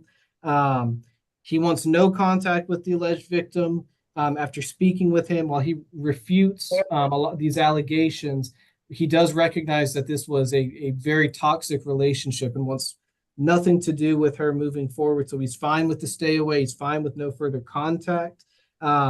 I will note, Your Honor, he has been in custody in Cherokee County for the past 2 weeks. My understanding is waiting to be transferred over for this. Your Honor, he was not aware of this open case, as we heard. And he told me earlier he thought he resolved everything back in December. He doesn't understand why the warrant or this open case was flagged so that he could try to resolve everything at once or at least be aware of it. Your Honor, we would ask for the lowest monetary bond possible, given the facts. I'd ask for a bond not to exceed a $2,000 surety bond, so that we can reach out to the family and try to make sure that he's out and able to be there for his baby. He also has been working as a package handler with FedEx, and he's hopeful that that job will be waiting for him so that he can continue to provide for his family. Again, we just ask for a monetary bond not to exceed $2,000 surety. If it needs to be through pretrial, then any conditions that the court deems necessary.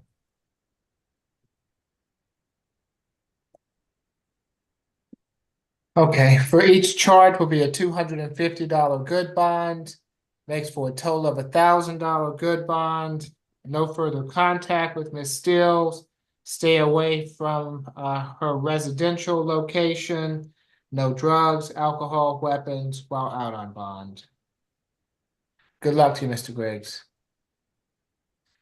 Ms. Next, Tucker, are you back with me, Ms. Tucker? 1,000. Yes, Your Honor. Okay, we're trying to place you into the breakout room with the interpreter. Are you ready to do that case? Yes, Your Honor.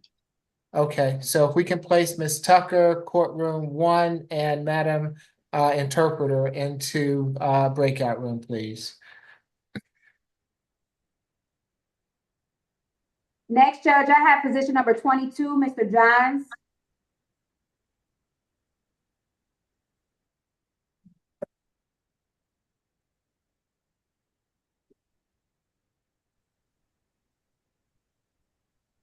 Good afternoon, Mr. Johns. You've been charged in case 25 CR 003827B with willful obstruction of law enforcement officers, terroristic threats and acts, public drunk, and another terroristic threats and acts.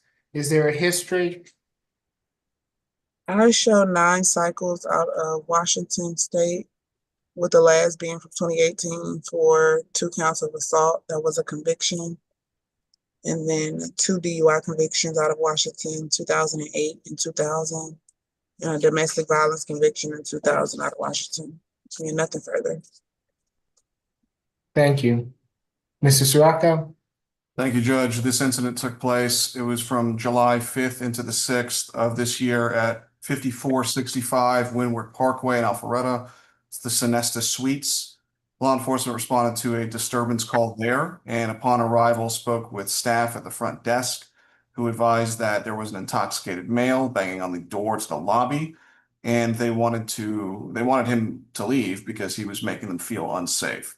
The employee stated that the male was staying in one of the rooms with his wife, and she wanted both of them to be removed from the property. The officer observed the defendant standing at the glass door to the lobby, pulling on the handle, trying to get in. While speaking with the defendant, the officer observed that he was slurring his speech, was able to detect the odor of alcoholic beverage coming from his breath. And the defendant stated that he had recently moved from Washington and he was living at the Sonesta Suites. But due to the Sonesta Suites kicking him out, he no longer has a permanent address. He continued to state that the officer was cute and hot and made several comments towards other officers in a sexual manner. While walking back to the hotel room, the defendant stepped towards another officer with his chest puffed and arms out in an aggressive manner twice. The defendant continued to shout expletives at the officer and stated he would F him up when told to stop stepping towards officers aggressively.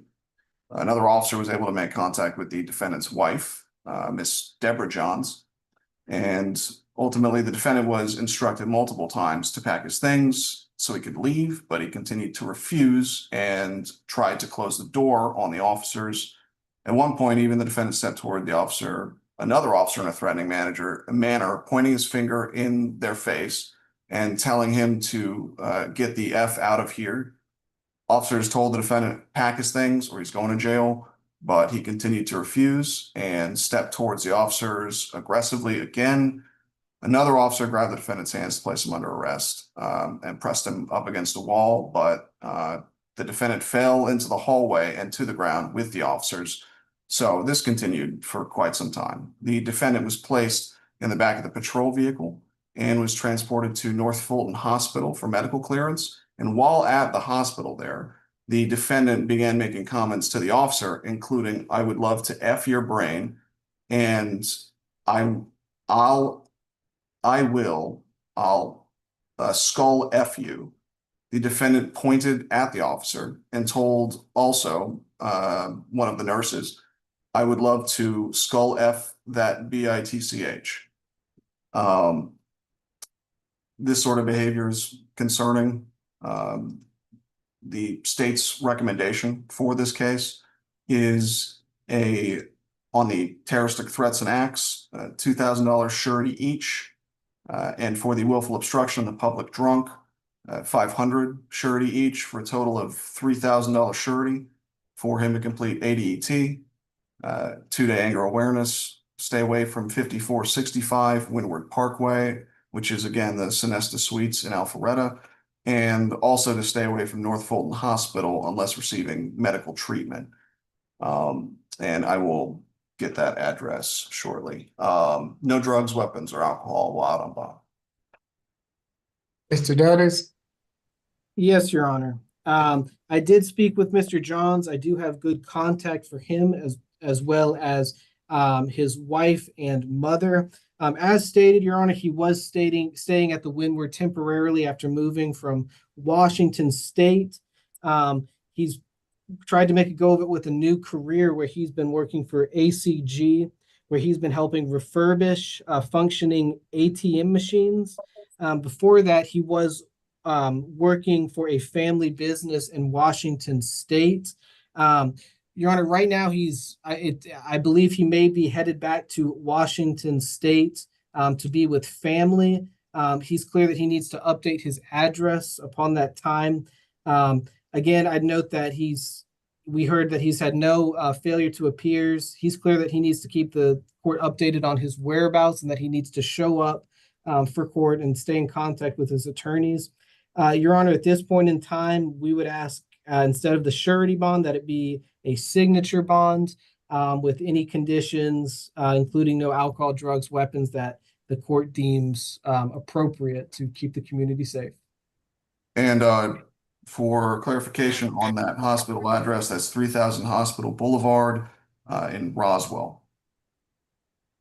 And Your Honor, he's clear. I would ask for a one-time escort so we can receive his property from Windward. But other than that, he's clear to have no further contact and stay away from both locations. Okay, for each charge will be a $250 good bond, makes for a total of $1,000 good bond. Stay away from the Sonesta Suites on Windward Parkway. He can go back there on one occasion with law enforcement to retrieve any belongings. Stay away from the hospital unless he's there for medical treatment. No drugs, alcohol, weapons while out on bond. Good luck to you, Mr. Johns. Next, Judge, I have position number 21, Geraldo.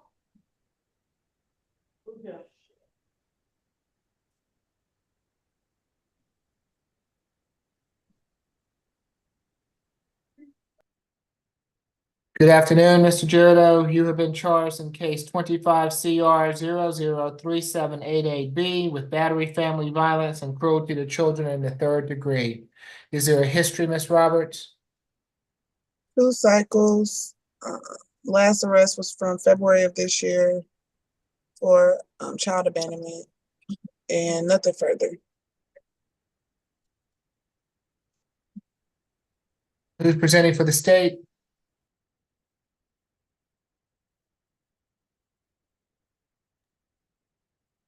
I'm sorry, Position- Your Honor, I believe it's ASG Sirocco. If you said, Give me 1 second. Apologies if I can pull that up.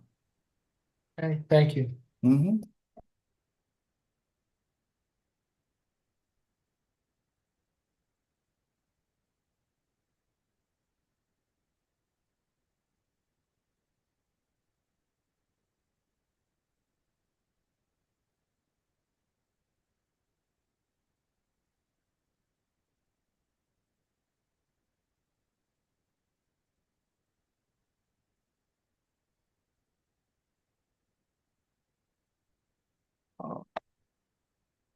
Can you hear me, Judge? I can. All right. This incident took place at 953 Trestle Tree Court, southeast in Atlanta. It's an apartment complex at the location. The victim in this case is Lamequia Young, Lamequia. And this was, apologies, bear with me. My computer's giving me some issues.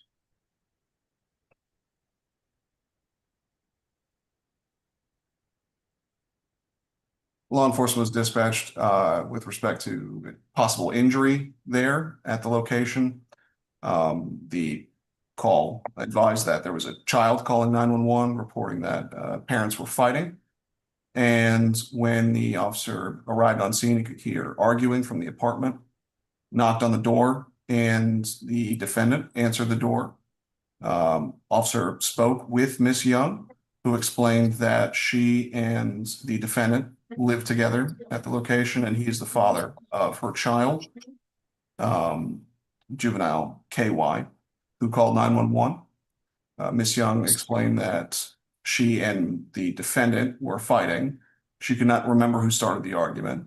She explained that Mr. Geraldo walked to her, got very close several times, acting like he was going to punch her, but didn't. She didn't know if he would. She pushed him away to try and get him away from her.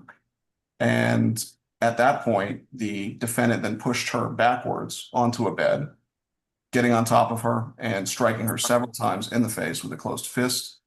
He then tried to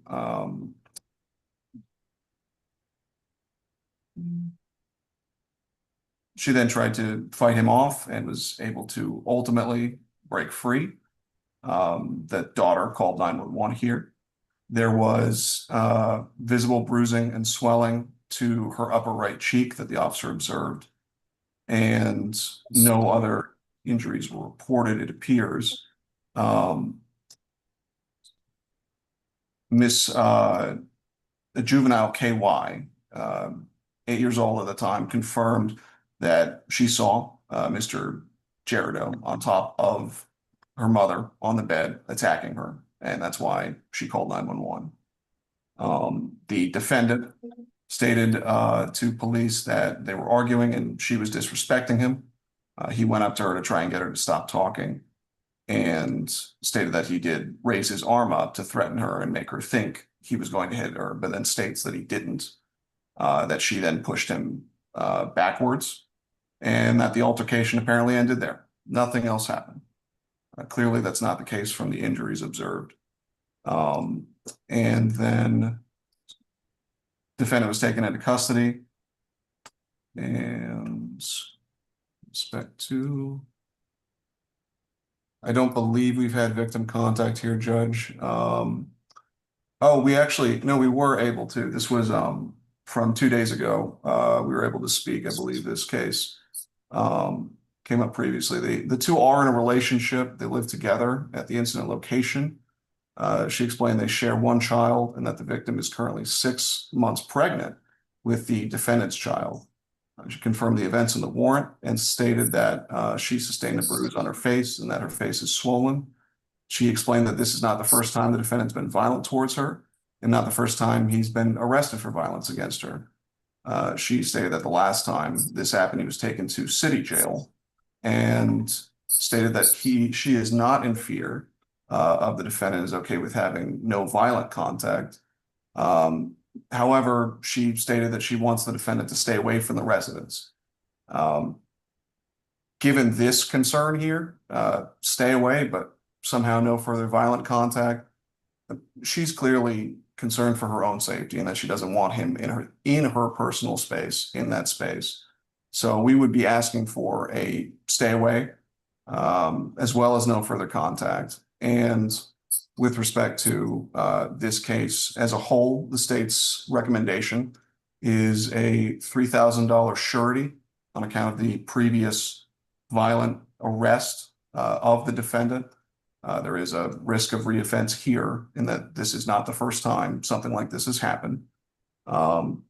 And That's on the first charge, the battery family violence, $1,000 surety on the cruelty to children in the third.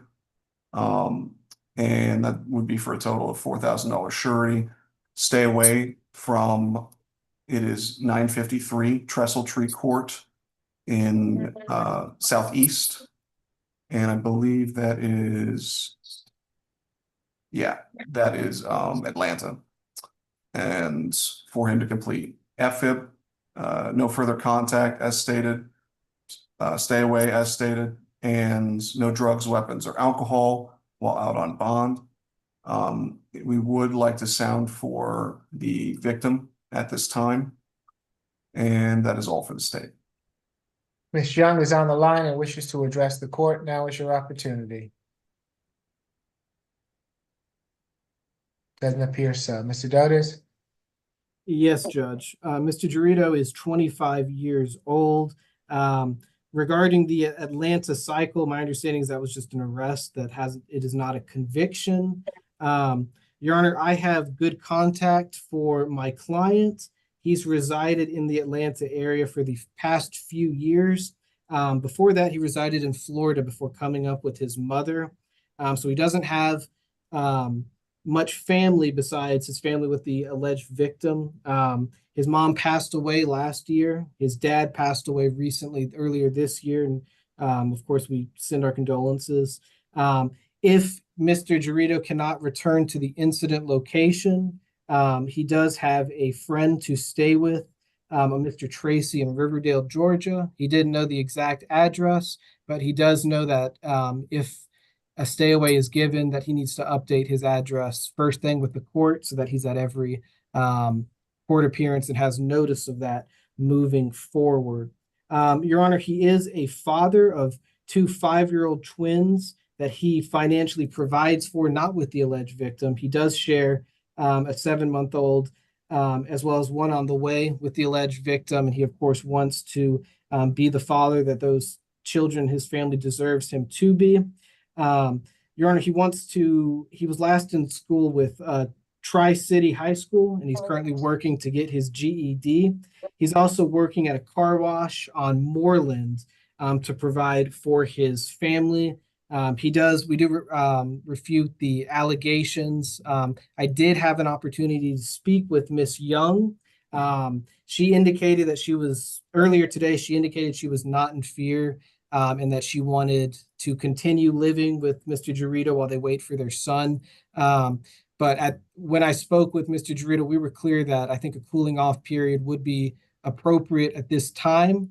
So we're fine with no further contact at this time. Mr. Geraldo has no way to pay a monetary bond, so we would ask for a signature bond with any conditions the court deems necessary to ensure the safety of the community, any classes, anything that will get Mr. Geraldo back to being able to provide for his children and doing what he needs to do to put this behind him while also staying away from Miss Young for now. Right, for the battery, it will be a $4,000 signature bond through pretrial level 1. For the cruelty, $1,000 signature bond through pretrial level 1. Makes for a total of a $5,000 signature bond through pretrial level 1. 2 days of anger awareness. No further contact with Ms. Young. Stay away from her residential address. If necessary, he can go back to that address on one occasion with law enforcement to retrieve any belongings.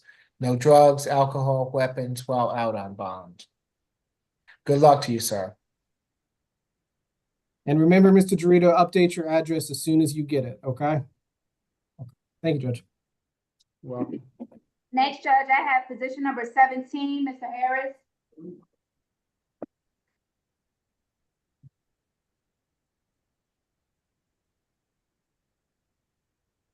Good afternoon, Mr. Harris. You have been charged in case 25 CR 003821H with willful obstruction of law enforcement officers and simple battery. Is there a history? Yes, I show a total of 3 cycles. Last arrest was from September of 2024 for theft by receiving stolen property. willful obstruction, fleeing or attempting to elude, and driving without a valid license. That is an open case, 24 PI 006815. Appears to be on probation out of Cobb County for armed robbery, theft by receiving stolen property, aggravated assault, hijacking a motor vehicle, and possession of a firearm during the commission of a felony. Disposition was September of 2019, 5 years confinement, 10 years probation, and then a 2023 conviction for possession of a firearm by convicted felon or felony first offender, and nothing further. Mr. Sirocco? Yes, Judge. So this incident took place July 5th, continuing into the 6th of this year at 3370 Northside Drive in Atlanta. Law enforcement responded to a disturbance call near the intersection of Western Ave and Walnut Street in Atlanta. The initial 911 call was made by a Miss Lisa, who explained that her daughter, Elisa Giuria, Giuria, was inside of a white Hyundai Elantra with a temporary tag, and that her boyfriend was not allowing her to leave. And that Miss Giuria was crying when she called her. The officer canvassed the area, didn't find that vehicle initially, contacted Miss Lisa again, and ultimately through that was able to find the defendant's vehicle with the two of them in it at 370 Northside Drive. The driver's side door was open, and when the officer approached the vehicle, he saw the defendant on top of Miss Giuria, who was seated in the driver's seat and was saying, "Get off me." The officer identified himself as APD and tried to detain the defendant, but the defendant began pulling away and attempted to flee while the officer was still holding on to the handcuff that the defendant was in the process of being placed in. It was only after the officer drew his taser that the defendant stopped after the officer's orders. The defendant was also confirmed to have a warrant out of Cobb County, Marietta, for armed robbery, possession of a firearm, and commission of a felony, felony hijacking of a motor vehicle, aggravated assault, and theft by receiving stolen property. I believe that would have been a probation violation for that because he was convicted for that in 2019. He was sentenced to, it was 10 years, serve 5. Also, you heard about that. Oh, and among those, yeah, I mentioned aggravated assault, and with the most recent conviction, I believe it was 2024, where he was convicted of fleeing and eluding, and could be, I believe it was felony obstruction. I have here, it was, oh, it was theft by receiving stolen property. And excuse me, pretrial, could you confirm, was that a conviction for the most recent case, that 2024? No, that's an open case. Okay, oh, it's an open case. All right. Yes. So with that open case, which includes theft by receiving felony and fleeing and attempting to elude, that's a felony fleeing. State's recommendation is a total of $2,500 surety, $1,500 on the simple battery, given the defendant's previous ag assault conviction, and the $1,000 on the willful obstruction, given the recent fleeing or attempting to elude an officer case that is currently open, as pretrial explained. No further contact with Elisa Giuria.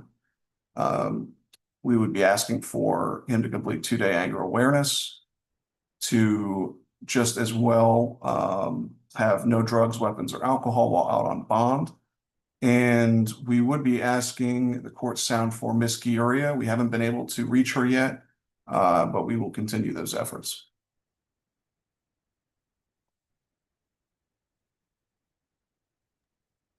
Ms. Giuria is on the line and wishes to address the court. Now is your opportunity. Hey, Hey, I never Yes, ma'am. said. Yes, Oh, ma'am. Hold on for me. okay. Raise your right hand for me, please. I Oh, believe wait. it's the, okay, you're not driving, are you? No, I'm just sitting in my car. Okay, do you swear from the testimony you're about to give before this court will be the truth, the whole truth, and nothing but the truth? Yes. Okay, you can place your hand down. What would you like to tell the court, ma'am? I never told them that I want further contact with him. I never was aware who called the police. I never called them. He never put his hands on me. He's never threatened me. He's never did anything. When the police arrived, we were sitting there talking. We were confused when he arrived because we didn't know what was going on. We were just sitting there having a conversation. He was leaning into my car. He's never did anything to me. And I explained that to the police when they got there. He helps me raise my two kids. He loves them like they're his. And I want to continue further like talking to him, like if that's possible. Um, and yeah, that's it. Okay, so are you all together at the present time? Yes. How long have you been together? Almost 2 years. Has this ever happened before? Never. Do you live together? Not yet. We're in the process of moving together. And do you have any children together? No, but I have two kids that he raises. Thank you for being here this afternoon, ma'am. Mm. Mr. Dodos? Thank you, Judge. Mr. Harris is 24 years old. I do have good contact for him, including the number of Alyssa. He is a lifetime resident of Atlanta. While they don't live together, Mr. Harris resides with his mother in Mableton, Georgia, where he plans on continuing to live. He's currently working towards getting a GED and looking for a job to provide for himself.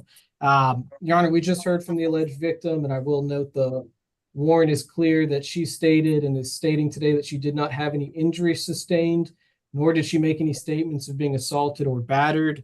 At this time, Your Honor, and again, I'll note Mr. Harris is aware that he has a matter in Cobb that he's going to have to deal with. He refutes the allegations in this case. We just asked for a signature bond so that he can be transferred to Cobb and deal with that, and then return to deal with this matter. For the obstruction will be a $500 good bond. For the battery, $1,000 good bond, makes for a total of a $1,500 good bond. No further violent contact with the alleged victim, no drugs, alcohol, weapons while out on bond. Good luck to you, Mr. Harris. Judge, the total bond was 1,500 good bond? Yes.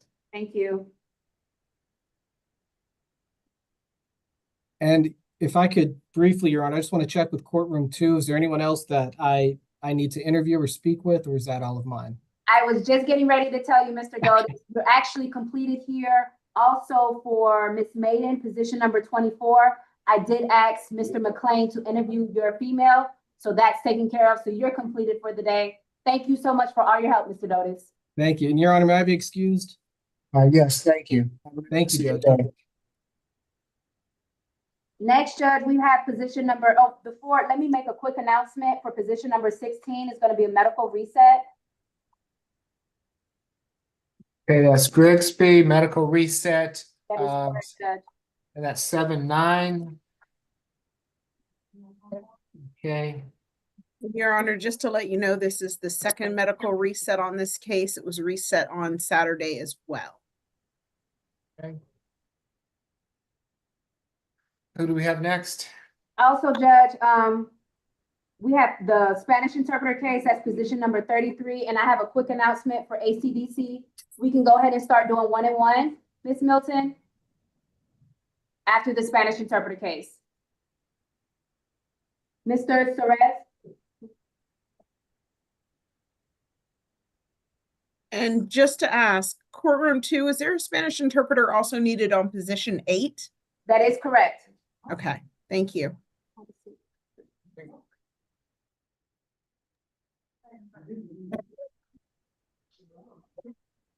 Good afternoon, Mr. Suarez, Maren, You have been charged in case 25 CR 003838J with battery family violence and simple battery family violence.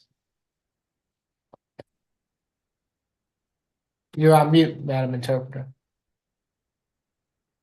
Thank you, Your Honor. Buenas tardes, señor Suarez Marín. Este es el caso 25CR003838J. Usted ha sido acusado con 2 cargos de violencia doméstica. Is there a history, Ms. Roberts? Y pregunta el juez a la fiscalía si es que, o a la oficina si es que hay un historial. Judge, I missed this position number. 33. I can confirm, Judge, I don't have any, prior history for this defendant. Y le indican que no hay ningún historial previo para usted. Okay, I'm showing history as well. thank you. Yes, Mr. Soroka. So this incident took place, this was yesterday at 1085 Holcomb Bridge Road in Roswell. Law enforcement responded, let me let Madam Interpreter. Okay. Este incidente, la fiscalía es del turno de la fiscalía. Este incidente, su señoría, ocurrió el día de ayer en la dirección del 1085 Holcomb Bridge Road en Roswell. Upon arrival to the location, law enforcement made contact with the victim, in this case, Maria Rangel or Rangel, who explained that the defendant, who is her boyfriend and lives with her, had assaulted her. Llegó la policía, cuando llegó la policía hablaron con la víctima, la señora María Rangel, quien indicó que el acusado es el novio, el enamorado de ella, y que la había lastimado, se había sido agresivo contra ella. The defendant had bit her on the cheek, leaving her with a visible bite mark that the officer observed. El acusado le había mordido en el cachete, en la mejilla, y le había dejado marcas de esa mordida que el agente de policía observó. The officer also obtained statements of what happened from other officers who were on scene prior to said officer's arrival. El agente de policía también obtuvo datos de los otros agentes de policía que habían llegado antes de él. The state's recommendation for this case is a signature bond through pretrial services for the defendant to complete FFIP, and I'll stop and then proceed when you're done. Could you repeat to complete what, and can you tell me what that is? Spell it out. Yes, the Family Violence Intervention Program to enroll in and complete. Lo que está la fiscalía pidiendo y sugiriendo es una fianza únicamente bajo su firma saliendo de la cárcel, que entre, se matricule y vaya a un curso de violencia, de intervención para violencia familiar o doméstica. We have not been able to reach Ms. Rangel yet, but in the interest of her safety, and with this having occurred only yesterday, the state's recommending no further contact with Ms. Rangel and stay away from 1085 Holcomb Bridge Road in Roswell. No hemos podido comunicarnos con la señora Rangel. Entonces, y ya que este evento sucedió apenas el día de ayer, la fiscalía también está pidiendo a su señoría una orden de ningún contacto futuro con la señora Rangel y no regresar a la dirección del 1085 de Holcomb Bridge Road. As well as no drugs, weapons, or alcohol while out on bond. And we would, at this time, sound for Ms. Rangel or Rangel. También la fiscalía pide, parte de la orden, sea que no puede usar drogas, no puede, o bebidas alcohólicas, o poseer ningún tipo de arma durante el tiempo que esté bajo fianza. And the interpreter will sound off. La señora María Rangel. Si la señora María Rangel se encuentra en la llamada de Zoom, por favor, abra su cámara y su micrófono y déjenos saber.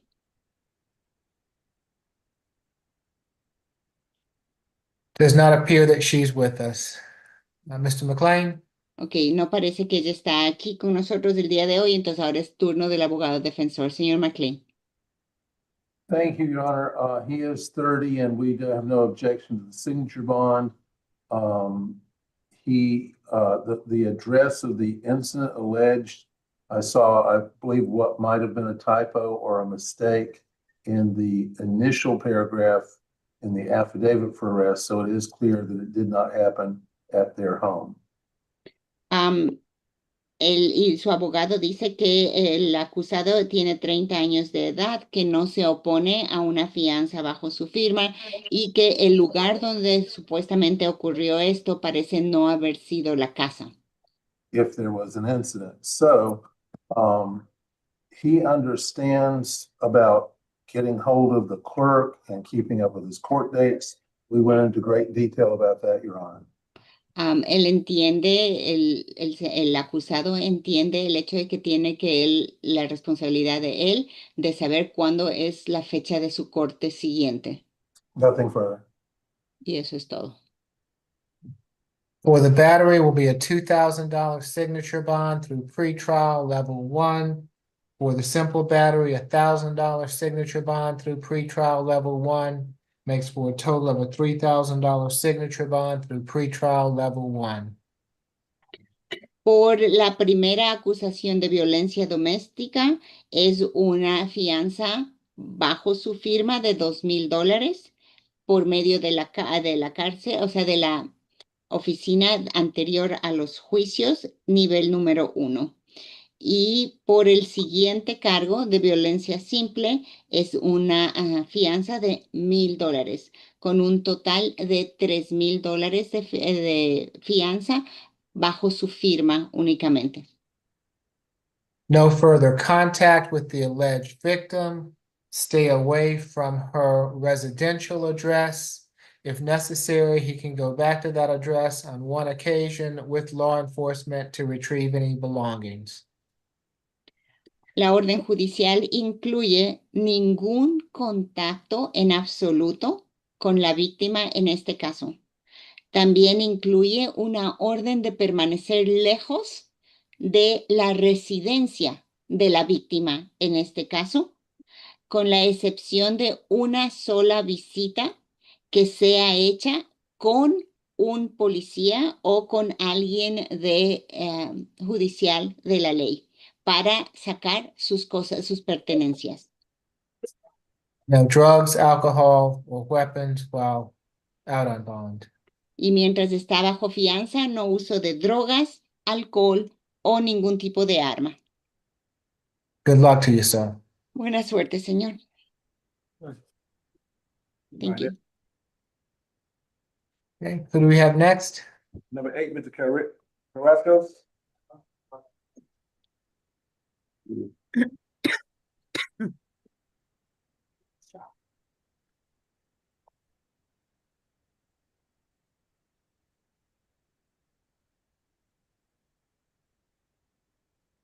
Good afternoon, Mr. Carasso Alvarez. You have been charged in case 25 CR 003818Y with simple battery. Buenas tardes, señor Carrasco Álvarez. Usted ha sido acusado en el caso 25 CR 003818Y con la acusación de violencia simple, agresión simple. Your history, Ms. Roberts. Piden el historial suyo. I show one prior arrest from June of 2023. Yo tengo en el archivo un arresto anterior de junio del 2023.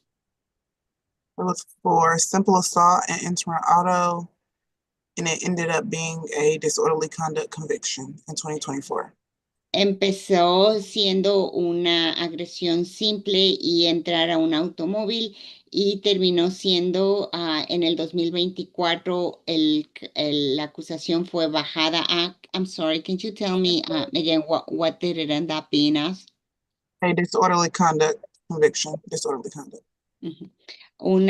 Lo terminaron bajando eso a una acusación por conducta desordenada. Ms. Falk.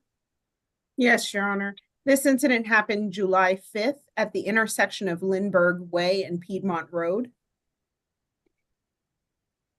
Ahora, sobre este caso, este incidente ocurrió el 5 de julio en la intersección de Lindbergh Way y Piedmont Road.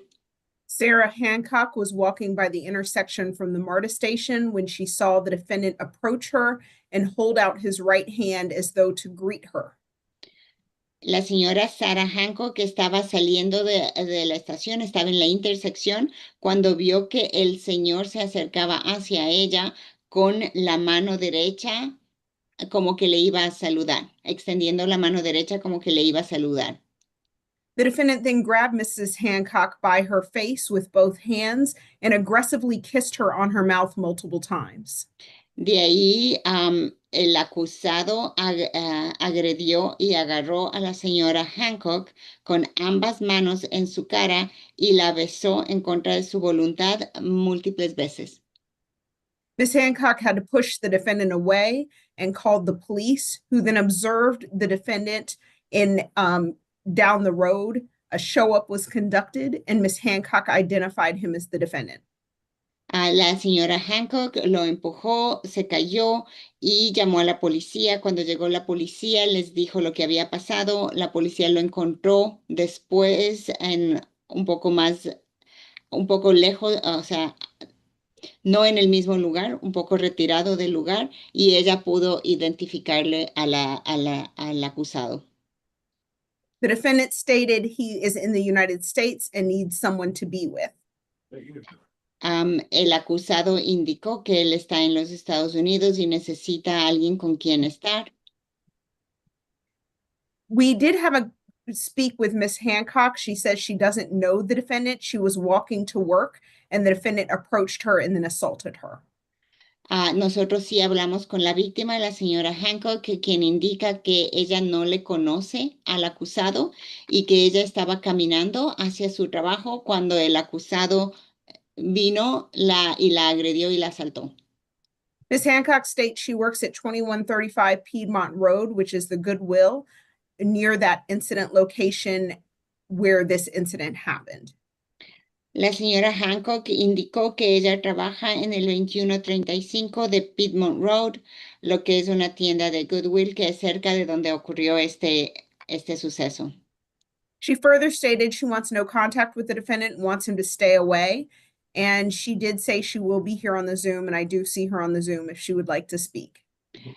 También ella indicó que no quiere ningún contacto con la víctima, que quiere una orden de que él permanezca lejos de ella y que ella está presente aquí en esta audiencia para hablar con el juez.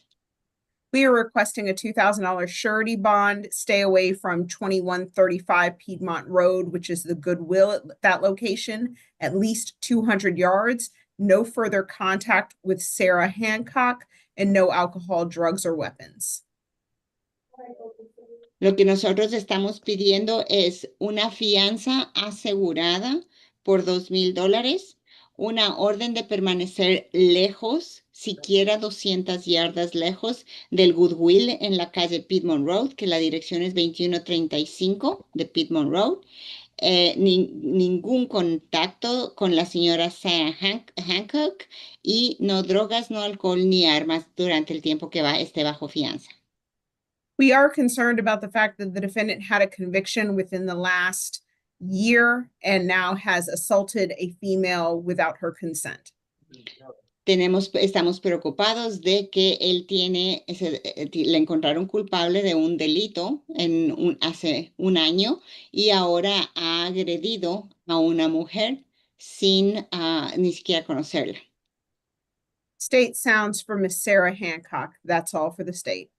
Y la fiscalía quisiera hablar con la señora Sarah Hancock y eso es todo para la fiscalía.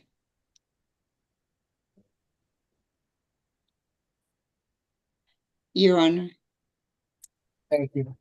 Ms. Hancock, if you're on the line and wish to address the court, now is your opportunity to do so. I would need for you to activate your camera and unmute yourself, and I'll have to swear you in if you choose to address the court.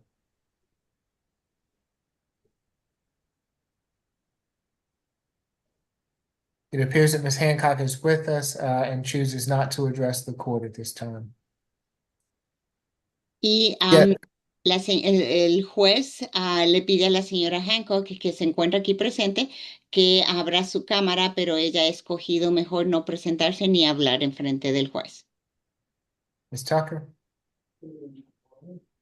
Yes, Your Honor. Mr. Alvarez is 34 years of age. He has resided in the Atlanta area for over a year now. Y su abogada defensora habla sobre usted. El señor Álvarez tiene 34 años de edad. Él vive en el área de Atlanta, metropolitana de Atlanta por más de un año. He's currently homeless, and he's not employed full-time. He states that he does side gigs, doing moving jobs and office cleaning, when those gigs are available. Él indica que él no tiene dónde vivir, no tiene casa y que trabaja nada más de trabajos que le ofrecen por aquí y por allá. We are requesting a signature bond for him due to his limited criminal history. He only has one prior cycle. Previous to this, he has no failure to appears, as well. And due to him not working full time and only being able to pick up a gig when available, he wouldn't be able to bond out on a $2,000 surety bond. And due to his history, a signature bond would be appropriate for him. Lo que estamos pidiendo es una fianza únicamente con su firma, ya que tiene recursos limitados y que nunca no se ha presentado, ha faltado a la corte cuando tenía cita y cuando tenía su audiencia. Aparte, no tiene un trabajo a tiempo completo, entonces sería muy difícil que él pagara esta fianza de los $2,000. It will be $1,000 good bond. No further contact with Ms. Hancock. Stay away from the Goodwill on Piedmont Road. A social worker visit to assist with housing. No drugs, alcohol, weapons while on bond.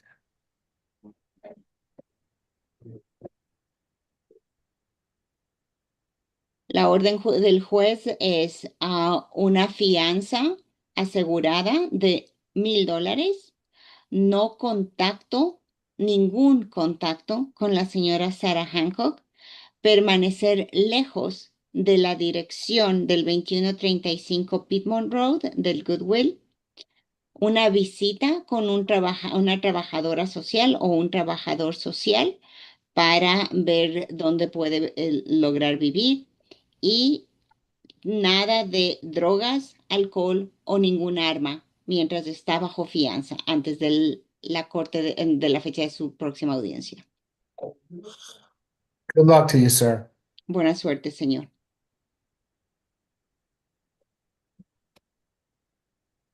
Okay, do we have any other cases that require Madam Interpreter?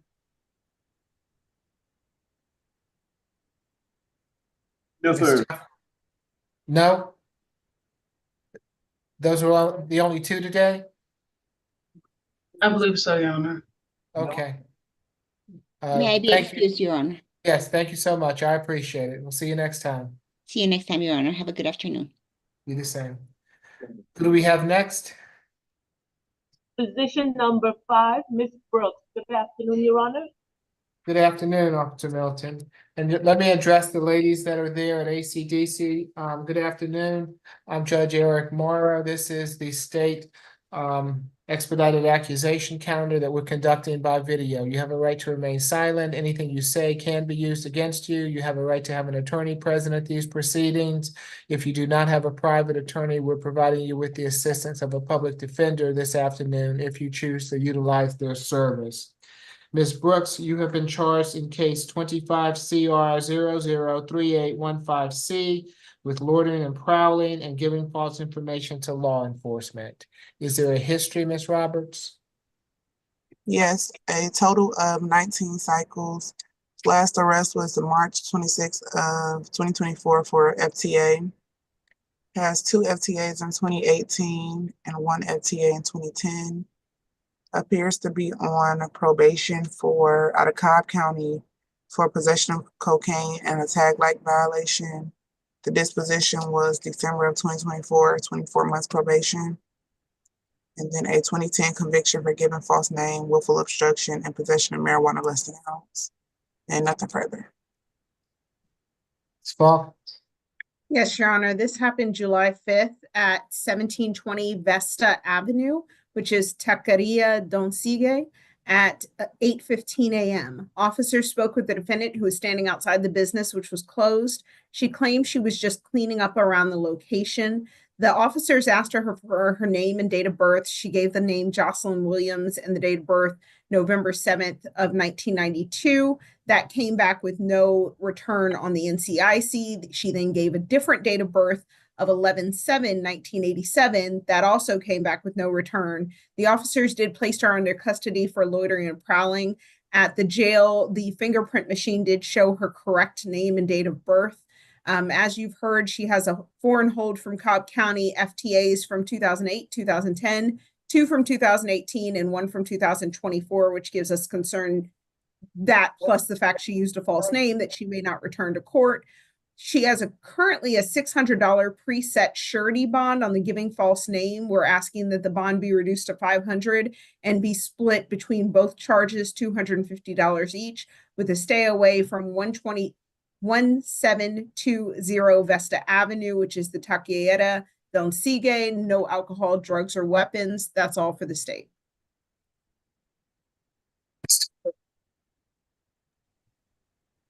Yes, Your Honor. Ms. Brooks is 36 years of age.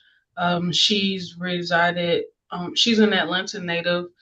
She was able to provide me with a residential address that she's maintained for the last 5 years.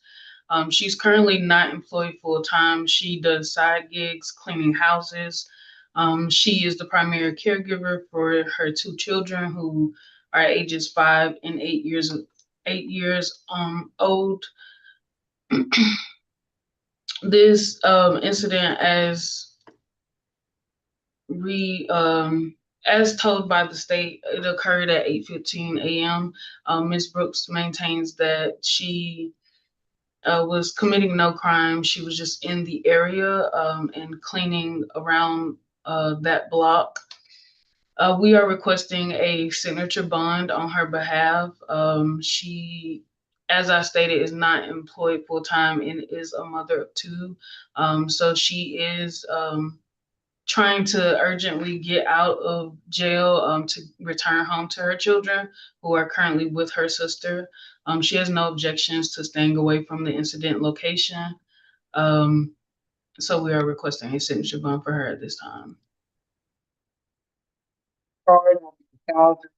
Signature bond through pretrial level 2 makes for a total of a $2,000 signature bond through pretrial level 2.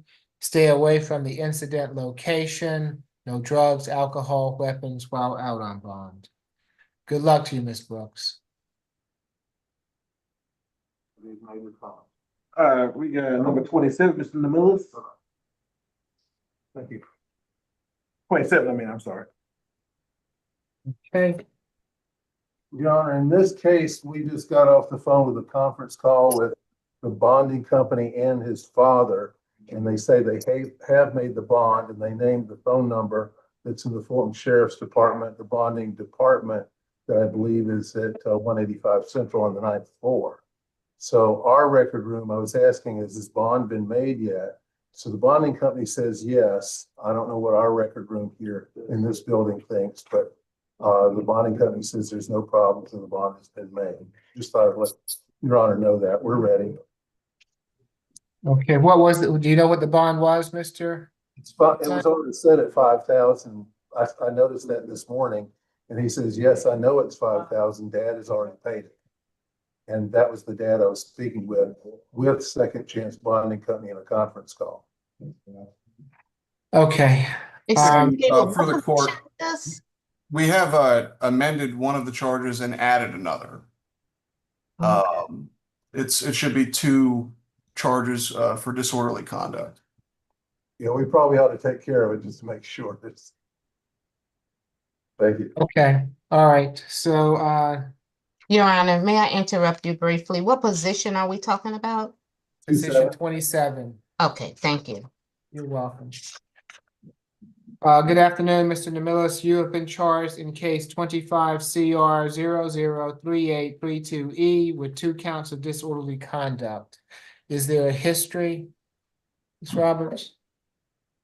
One prior out of Cobb for possession of a Schedule I controlled substance, given false name to a law enforcement officer. That is from September of 2024. That appears to be open. There is no disposition listed. Nothing further. Mr. Rocco, thank you. Thank you, Judge. This incident took place yesterday, this year it was around I-285 East, where that meets Georgia 400 in Atlanta. Law enforcement was dispatched to meet another agency with reference to a road rage incident that occurred near the 400 split there. The officer made contact with the victims in this case, Shay and Cole Sultan, who explained that the defendant, who is a stranger to them, was driving aggressively towards them in a road rage incident. They explained that a male, they described them as a male with curly hair driving a silver Nissan, was cutting them off and brake checking them. He positioned his vehicle beside theirs and then brandished what they believed was a black handgun. He then pointed the suspected black handgun at them, and they exited from I-285 as quickly as possible. One of the victims here was able to take a picture of the license plate, which helped officers locate that vehicle in the area. The defendant was the one driving that vehicle. He was the only one driving that vehicle. And upon a traffic stop, the black BB gun was located in the defendant's vehicle that was identical to a real Glock handgun. Defendant admitted to brandishing the BB gun, but claimed he never pointed it at the victims. Defendant confirmed that the BB gun was the one involved. He did not have official ID on him at the time, but a fingerprint scanner later used showed the arrest from 2024 out of Cobb, and that helped to identify him. We have spoken with Cole Sultan and Shay Sultan. Mr. Sultan explained that the events in the warrant are correct. Both the victims, their husband and wife, and they explained that they thought at the time that the defendant had pointed a real gun at them. And he states that he believes the defendant made a mistake. He doesn't want to see the defendant get in any more trouble and may be on the Zoom. And Miss Shay Sultan confirmed the events in the warrant as well, and that she may be on Zoom. If they are on Zoom, we would ask the court sound for both of them when appropriate. Road rage is nothing new here. It happens all the time, but this isn't as common. This is way more alarming, regardless of Mr. Sultan's hope that the defendant doesn't get any more trouble. Police were called here for a reason. They both believe the replica gun was real, and thankfully that neither the victims in their car didn't drive into oncoming traffic or something worse. But this could have been disastrous, not just for them, but for other drivers on the road. And with that, we would contend that he poses a risk to the public. So the state is seeking a $2,500 surety on each disorderly conduct charge for a total of $5,000 surety, a 2-day anger awareness, no further contact with Shay Sultan, no further contact with Cole Sultan, surrender any and all firearms, including replica firearms, to the sheriff's office, and no drugs, weapons, or alcohol while out on bond. Shay or Cole Sultan are on the line and wish to address the court now. Is your opportunity. Does not appear so. Mr. McLean? Your Honor, we could ask the court to lower the bond to signature to clear up any problems there could be, or the existing $5,000 that had been on the one count of PPA could go to that, but I'm not sure administratively if there's really a problem. He's 17, he has the stable address in Marietta with his dad, and we asked for the lowest bond possible. Thank you. Is he in school, Mr. McLean? I'm not sure if he's currently enrolled. Let's ask correctly. Are you taking classes right now? No. No. Has he graduated? Have you finished high school? Not yet. What's he doing on a regular basis? What do you do Or every the day? day? What do you do every day?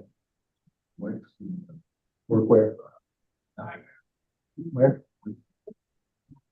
Wheelfield? Wait. I'll speak louder. Oh, you work with your dad. He works with his dad, two guys and his dad and a crew plus him. All right. For each charge will be a $2,500 good bond, makes for a total of a $5,000 good bond. No further contact with the Sultans. A curfew from 9 p.m. to 6 a.m.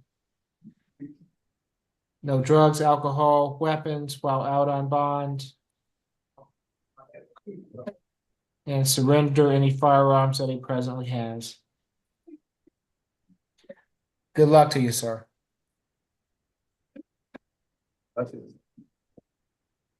Next, we have position 24, Miss Maiden. Good afternoon, Ms. Maiden. You have been charged in case 25 CR 003829E with reckless conduct. Is there a history, Ms. Roberts? Showing this as the first arrest. Mr. Sirocco? Yes, Judge. So this incident took place, it was July 5th of this year at 450 Piedmont Avenue, Northeast in Atlanta. It's an apartment complex. Law enforcement responded to a welfare check call around 8:30 p.m. regarding an 8-year-old female child who was left home alone. Officer made contact with the child, juvenile KH, who answered the door and let officers in. She explained that the defendant, who is her aunt, left to go get some salad from her friend's house when it was getting really dark. She explained that she was able to use the defendant's work phone, but she couldn't unlock it. She was left at home for a while, and she told officers that she called 911 because she was afraid. She was able to provide the phone number for her mother, Aliyah Maiden, AALIAH, who confirmed her child was picked up at 7 by the defendant and was supposed to stay the night with the defendant. And it was later that the defendant was contacted by her sister and was told that police were there with the child. I believe officers got there, it may have been around 9 p.m. So a little bit longer than the original period where she was left alone. I know officers at least noted that it was roughly 2 hours that the defendant was away from the child. The defendant was spoken with and admitted that she left the child in the home while the child was falling asleep so that she could go to a neighbor's house and was across the street to get food or a salad, but she began a long conversation that took longer than expected. Once the mother arrived on scene, the defendant was placed into custody. The child was placed in the mother's care. And we have spoken with the mother.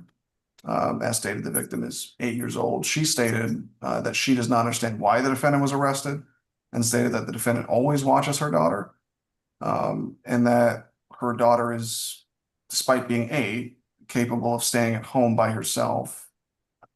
Don't know why the defendant would need to watch her then, or was tasked with watching her. She stated she wants the defendant to be able to have contact with her daughter. The state is asking for a signature bond through pretrial services, no unsupervised contact with juvenile KH. No drugs, weapons, or alcohol while out on bond. Mr. McLean? No objection, Your Honor. All right, it will be a $3,000 signature bond through pretrial level 1. No unsupervised contact with the alleged victim. No drugs, alcohol, weapons while out on bond. Good luck to you, ma'am. Excuse me, Your Honor. Yes, ma'am. Tell me who. No, wait. You have to come on camera for me and tell me who you are. I tried to disable my camera. It says it's disabled by the host. Okay, we'll have the host allow you to come on camera for me. Hi, Yes, ma'am. Tell me your name. Who are you? Aaliyah Maiden. I am the defendant or the convicted sister. I'm the mother of the child. Okay, well, we're giving your sister a signature bond, and for this, is there anything else that you want to tell the court?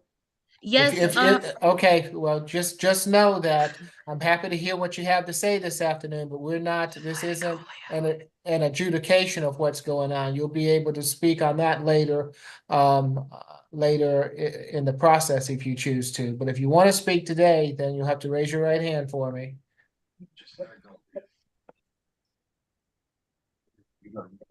Do you swear or affirm the testimony you're about to give before this court will be the truth, the whole truth, and nothing but the truth? yes. Okay, you can place your hand down, ma'am. What would you like to tell the court? Just addressing the statement that was made in regards to why she was with the defendant, if she's capable of watching herself. My child is always with her aunt. That is her like second person other than me that always has her. My child asked to go to her aunt's house. They had a whole day plan. And something happened when she ate. She ate something that wasn't good. She got a little sick and she fell asleep. And my child is always with my sister. She's more than capable of watching her. She's very responsible.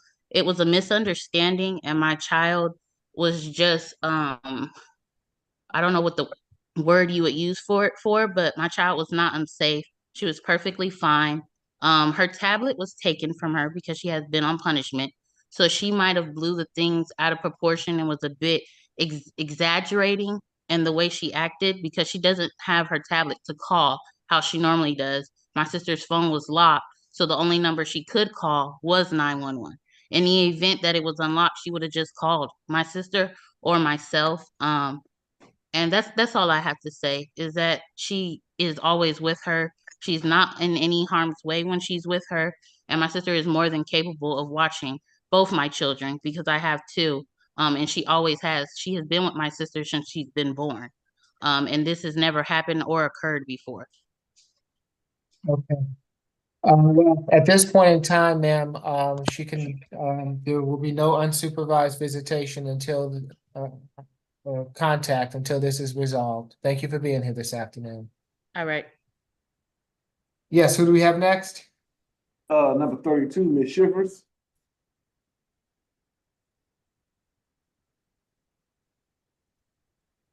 Good afternoon, Ms. Shivers. You've been charged in case 25 CR 003836C with battery, family violence, simple battery, family violence, criminal trespass, and cruelty to children in the 3rd degree.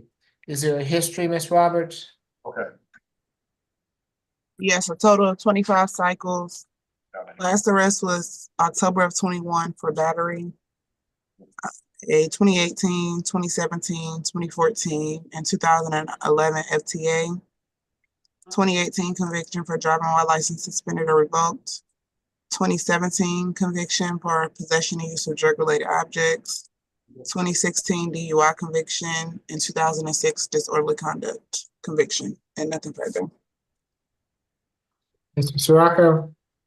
Thank you, Judge. And just to supplement, I did see as well a simple battery conviction from 2006. I don't believe that was mentioned. Correct me if I'm wrong. And yeah, I'll get to the rating history in a second, but this incident took place on June 30th, 2025 at 3200 Cushman Circle Southwest in Atlanta. Law enforcement responded to the location after the defendant had already left the scene.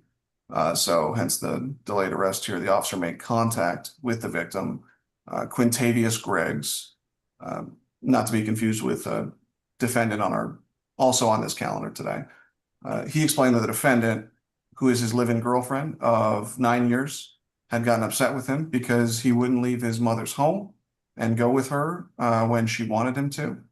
The victim stated that the defendant began cursing at him in front of his 11-year-old daughter, juvenile AJ, which he did not like. He told her he wasn't going home and began to walk away. He explained that the defendant then proceeded to pick up a brick from the grass and throw it into the back window of his vehicle, busting out completely. He explained that the defendant then grabbed him by the hair and began punching him in the face with a closed fist. This resulted in a cut under his eye and then left the scene before police arrived. Juvenile AJ witnessed the attack along with several other people who were outside. Shakita Griggs, who is the sister of the victim, also witnessed the incident. The responding officer showed a photo of the suspect that was positively identified as the defendant. And it was discovered that the defendant and the victim have a history of domestic violence, several previous cases. The one that I was able to find more information about here was this 2021 battery family violence that was ultimately no pros, but it involved the same victim, Mr. Griggs, who, and it was, in this case, the defendant was arrested for pulling, excuse me, pulling his hair and biting him in the face.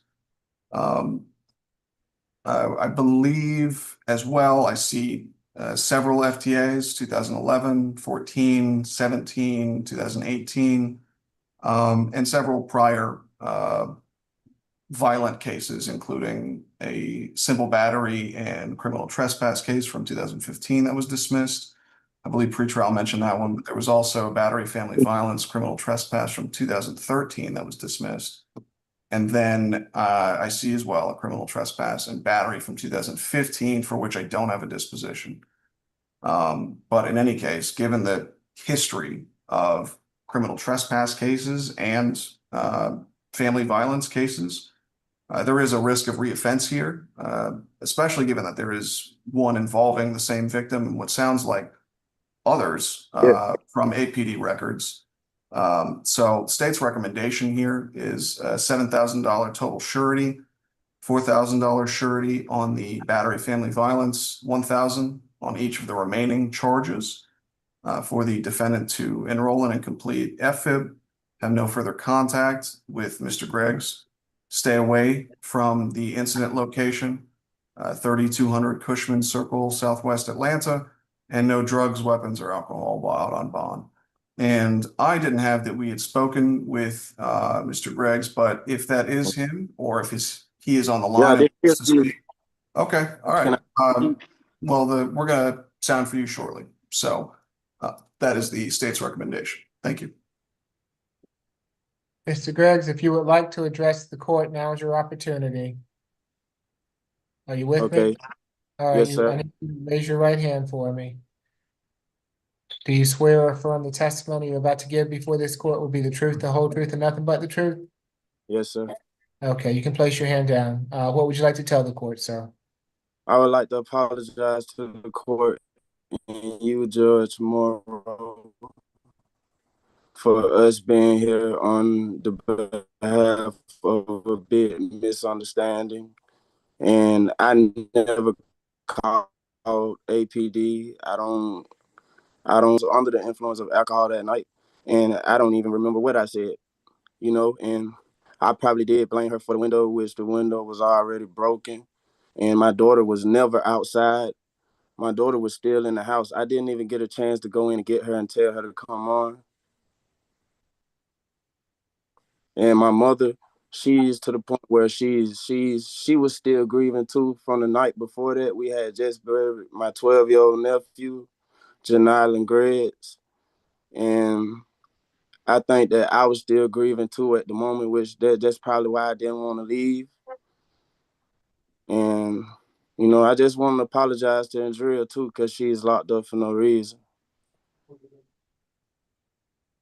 right, And thank you I'm getting help from the fatherhood program. I'm part of the fatherhood program. They're helping me with my alcohol addiction and becoming a better father. All right, very good. Thank you for being here this afternoon, sir. You're very welcome, sir. Mr. McLean? Thank you, Your Honor. Ms. Shivers is a high school graduate, works at least the last 5 years. I usually ask people, give me the last 5 years of job history, and she's worked at least 5 years in unarmed security.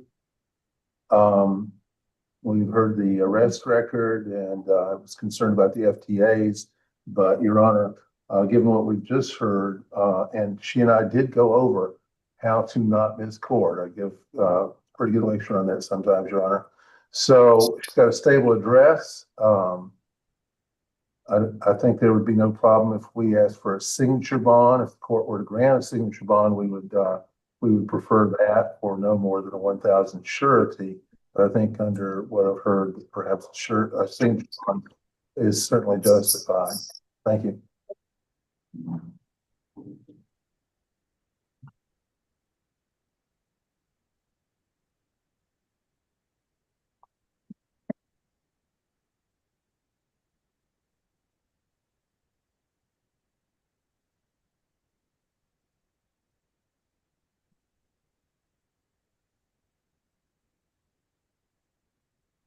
All right, for the battery, it will be a $5,000 signature bond through pretrial level 2. For each of the other charges will be $1,000 signature bond through pretrial level 2. Makes for a total of an $8,000 signature bond through pretrial level 2. 5 days of anger awareness, 1 parenting class, no further violent contact with Mr. Griggs, no drugs, alcohol, weapons while out on bond. Good luck to you both. Thank you, sir. Good luck to you too. You're welcome. Who do we have next? Position 25, Miss Malone. Good afternoon, Ms. Malone. You have been charged in case 25 CR 003831Y with battery family violence and simple battery family violence. Is there a history, Ms. Roberts? 2 cycles. Last arrest was November 2023 out of Coweta County for terroristic threats. That case appears to be open and nothing further. Mr. Sirocco? Yes, Judge, and that is a felony terroristic threats and acts out of Coweta County. This incident took place July 5th, 2025 at 1105 Northside Drive, Northwest Atlanta.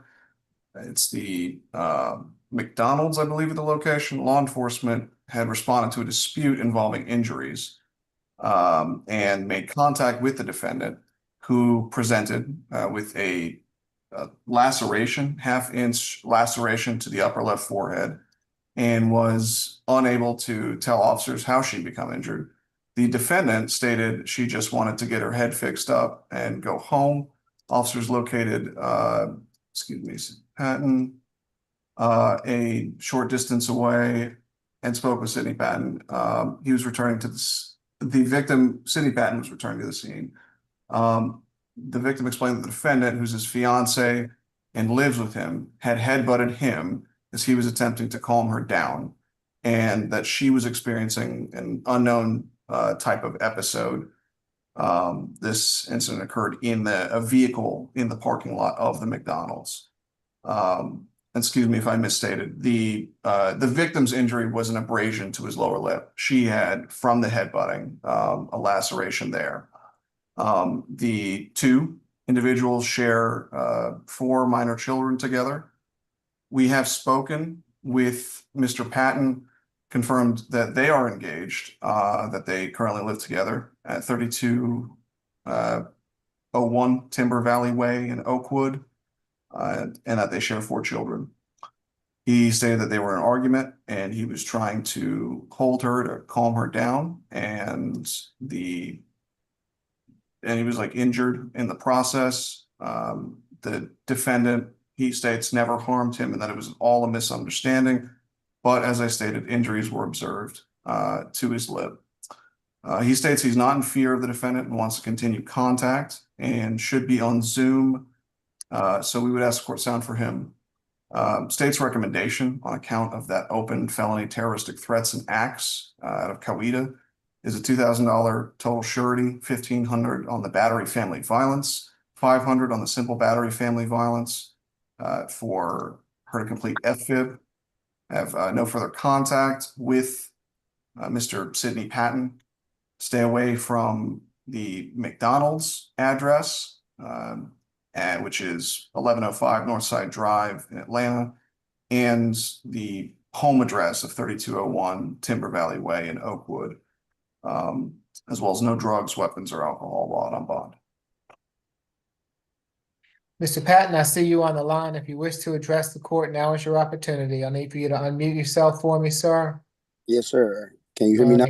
I can hear you. Raise your right hand. Yeah, I can hear you, sir. Raise your right hand. Do you swear or affirm the testimony you're about to give before this court would be the truth, the whole truth, and nothing but the truth? Yes, sir. Okay, you can place your hand down, Mr. Patton. What would you like to tell the court?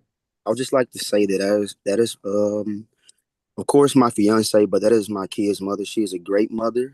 With the incident, it was not what it occurred to be. A stranger called the police, which what they were supposed to do, but we never argue. We never have a violent relationship. We're very controllable adults. Like, we know how to control ourselves. We have 4 kids. We've been together since all 4 kids have been born. We never broke up. We never had any you leave and go over here. We've lived together completely for the entire 7 years, even since I was in high school. So that is actually my first love and my everything. She's my partner. We built everything that we have together. Nothing is done separately. So I need her. And I just wish that, hopefully our family man as well, and hopefully you can understand when you're trying to lead and provide how hard it is doing it alone. So if we could get it back going and get back out here and get back on our path, we are 2 people rising in the business world. I just asked that we could just get back on track and put this behind us, So that's Thank you for being here this afternoon, Mr. Patton. Yes, sir. Yes, sir. Yes, sir. Mr. McLean? Thank you, Your Honor. We would ask the court to consider a signature bond. She has worked on the assembly line in an advanced technology battery company, and she has also done years worth of work in warehouse work. High school graduate, and I'd have to calculate the age there. But we would ask the court to consider a signature bond under the circumstances. Thank you. Okay, for the battery, it will be a $2,000 signature bond through pretrial level 2. Simple battery, $1,000 signature bond through pretrial level 2, makes for a total of a $3,000 signature bond through pretrial level 2. 2 days of anger awareness, no further violent contact with Mr. Patton, no drugs, alcohol, weapons while out on bond. Good luck to you both. Next we got 28, Miss O'Kelly Diaz. Gotcha. Good afternoon, Ms. O'Kelly Diaz. You have been charged in case 25 CR 003839B with 2 counts of battery family violence and 2 counts of simple battery family violence. Is there a history, Ms. Roberts? 4 cycles. Last arrest was April of 2024 for simple battery out of DeKalb County. That case appears to be open, and nothing further to add. Mr. Rocco? Thank you, Judge.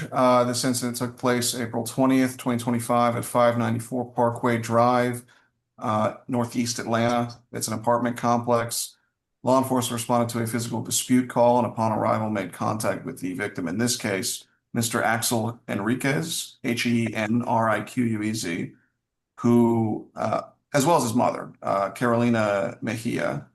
The victim explained that the defendant, who is his ex-girlfriend and with whom he shares a child, that the 2 of them had gotten into a dispute. The defendant began throwing dishes and food on the floor before physically attacking him. He explained that the defendant grabbed him by the neck and punched him in the face several times before he and his mother were able to get her to leave the residence by telling her that they were calling the police. He explained that the daughter that they share also resides in the home, and further that the defendant's only been living with them for the past 2 months due to her experiencing housing issues, but he now wants her out of the residence. Officer observed abrasions on the victim's neck and a bruised lip on him as well, consistent with being struck in the face. The defendant was not on scene at the time of the officer's arrival, hence the delayed arrest here. And a positive identification of the defendant was made from her driver's license.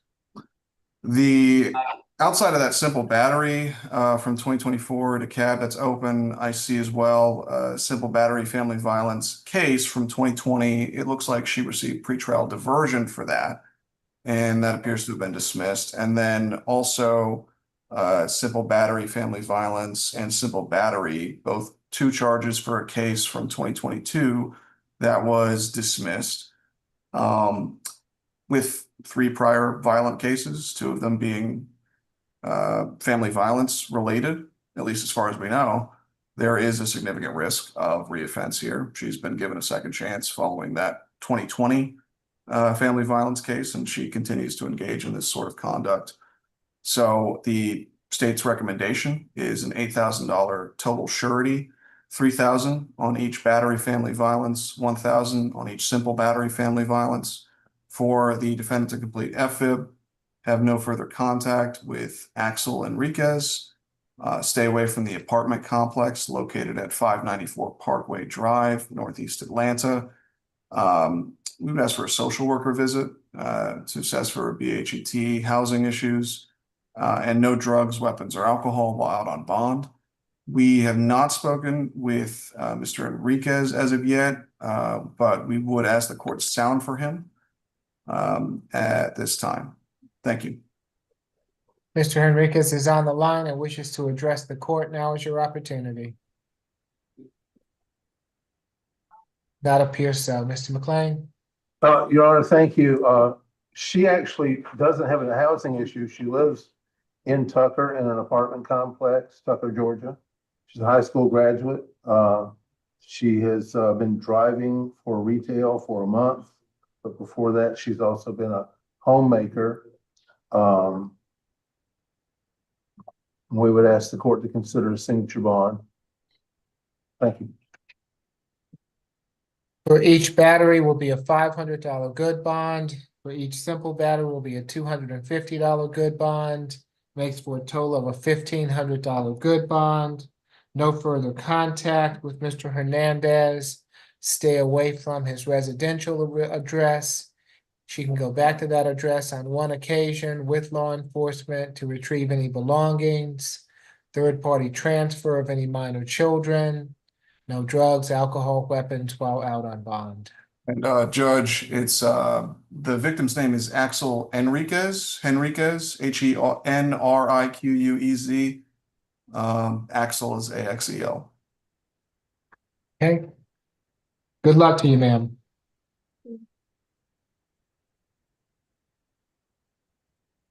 Next, we have petition 34.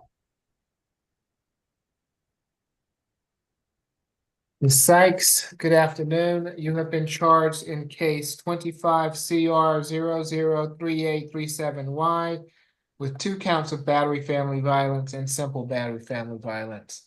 Is there a history? No, Ms. Judge. Roberts? I'm sorry. No, first arrest. Okay, thank you. Mr. Sirocco? Yes, Judge, this took place July 5th, 2025 at 3150 Roswell Road in Atlanta.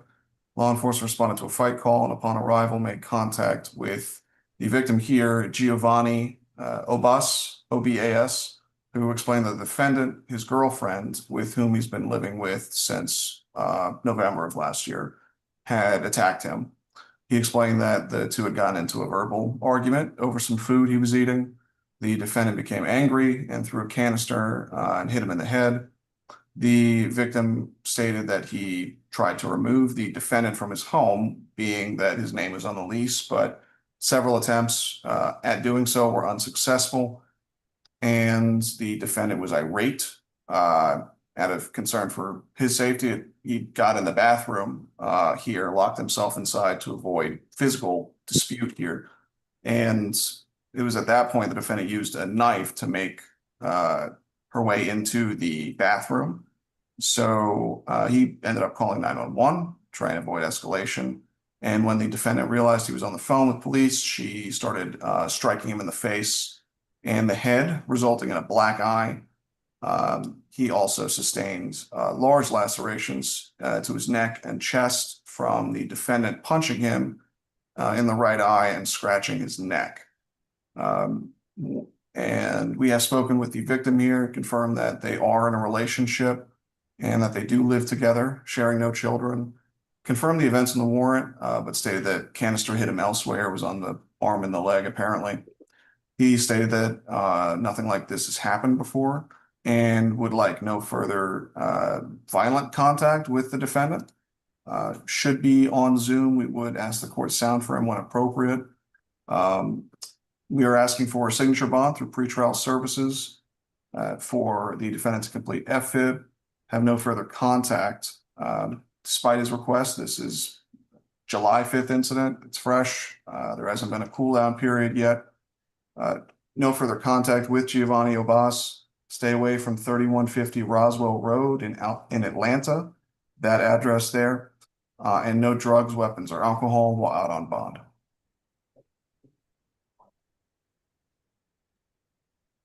Mr. Obas, I see you there. If you would like to address the court, now is your opportunity. If you can raise your right hand for me. I believe it's the other hand. Apologize about that. Do you swear or affirm the testimony you're about to give before this court will be the truth, the whole truth, and nothing but the truth? Yes, Your Honor. Okay, you can place your hand down. What would you like to tell the court? I simply just want to relay the message again that this was just something that was kind of blown out of proportion. My participation in calling the police that day was more so to kind of scare her into calming down, or maybe even get her to leave the house so that she could calm down and we could go back to normal. Unfortunately, it was taken a bit too far, so I am just hoping that she gets the opportunity to be released, retrieve her belongings, and we can move forward from there. And I would just want to add a little bit here, Judge. We have listened in on one of the jail calls placed. It was between the defendant and the victim. Defendant called the victim, and it was stated that in the course of their conversation that he was dead to her. So there is, and it appears that's how the conversation ended. So there is clearly some animosity still here. And that is why we'd be asking, part of which why we'd be asking for the no further contact and the stay away for the time being. Anything further, Mr. Obas? She does have a good amount of her belongings at my home at our home. So she would need to be able to retrieve her belongings at minimum. But again, I'm not in any fear of my life or anything of that nature. I don't have any intentions or have any ill will against her. Obviously, she was upset, and I'm just hoping that we could kind of move forward from this. Okay. Regardless of whether relationship or not. Thank you for being here, Mr. Obas. No problem. Mr. McLean? Your Honor, she's 31 years old. She has an associate degree in public relations. She has worked in a restaurant and a cigar store and another restaurant, and sometimes she's working 2 or 3 jobs at the same time. So that's been her employment in the last 5 years. She's very industrious. We would ask the court under the circumstances and under the arrest record to have to allow her to have a signature bond if that is possible. For each battery charge will be a $2,000 signature bond through pretrial level 1. For the simple battery, a $1,000 signature bond through pretrial level 1 makes for a total of a $5,000 signature bond through pretrial level 1. 2 days of anger awareness, no further contact with Mr. Obas, stay away from the Roswell Road address. She can go back to that address on one occasion with law enforcement to retrieve any belongings. No drugs, alcohol, weapons while out on bond. Good luck to you both. And this guy, number 30, Ms. Okay. Griggs. Give me 1 second so I can address Miss Elena B, who's on the line, Miss Amber, who's on the iPhone, also here. I am happy to have you all here this afternoon, but this is a court proceeding. I will need for you to go get something to cover your shoulders with.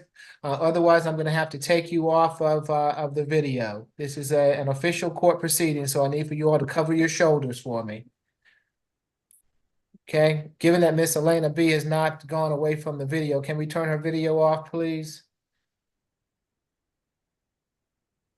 Miss Grace, are you with me?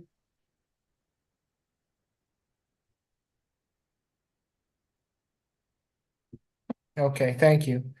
Tell me who we have next. 30, Ms. Red.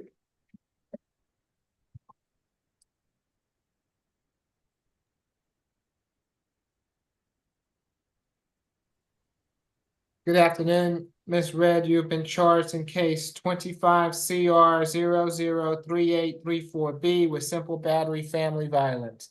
Is there a history, Ms. Roberts? What's the last name? REDD, position 30. No, first arrest. Thank you. Mr. Sirocco?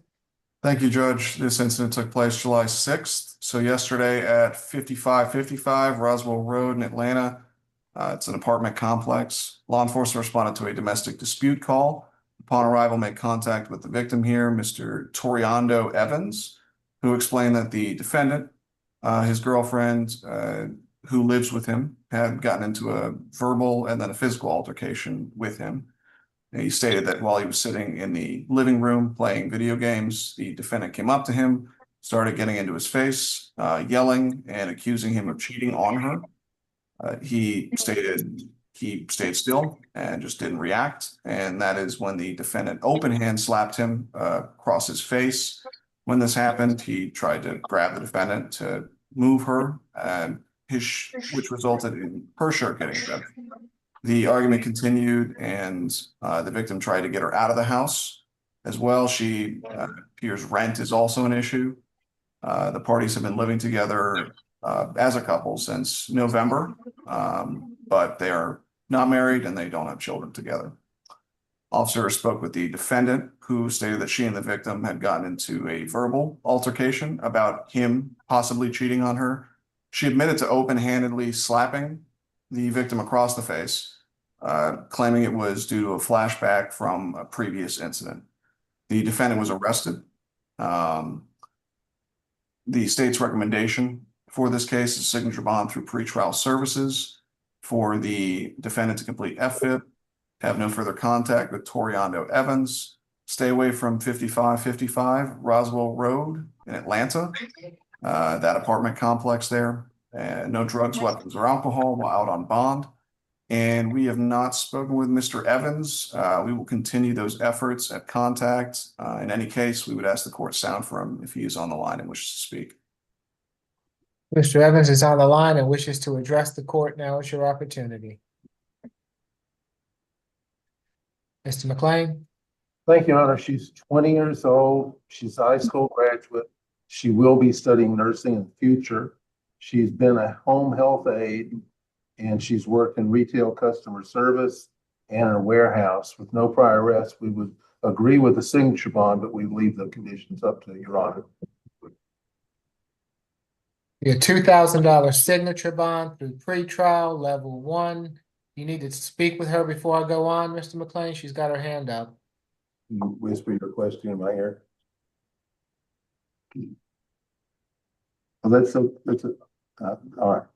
That's all for trial. Yeah, but there's also where like even like the slapping on That's all. Those are. There's a bill payment about rent that was sent to him, and I furnished the entire house. So Okay. like I'll need a U-Haul to move out type. All right, we're not going to decide those issues today, just bond.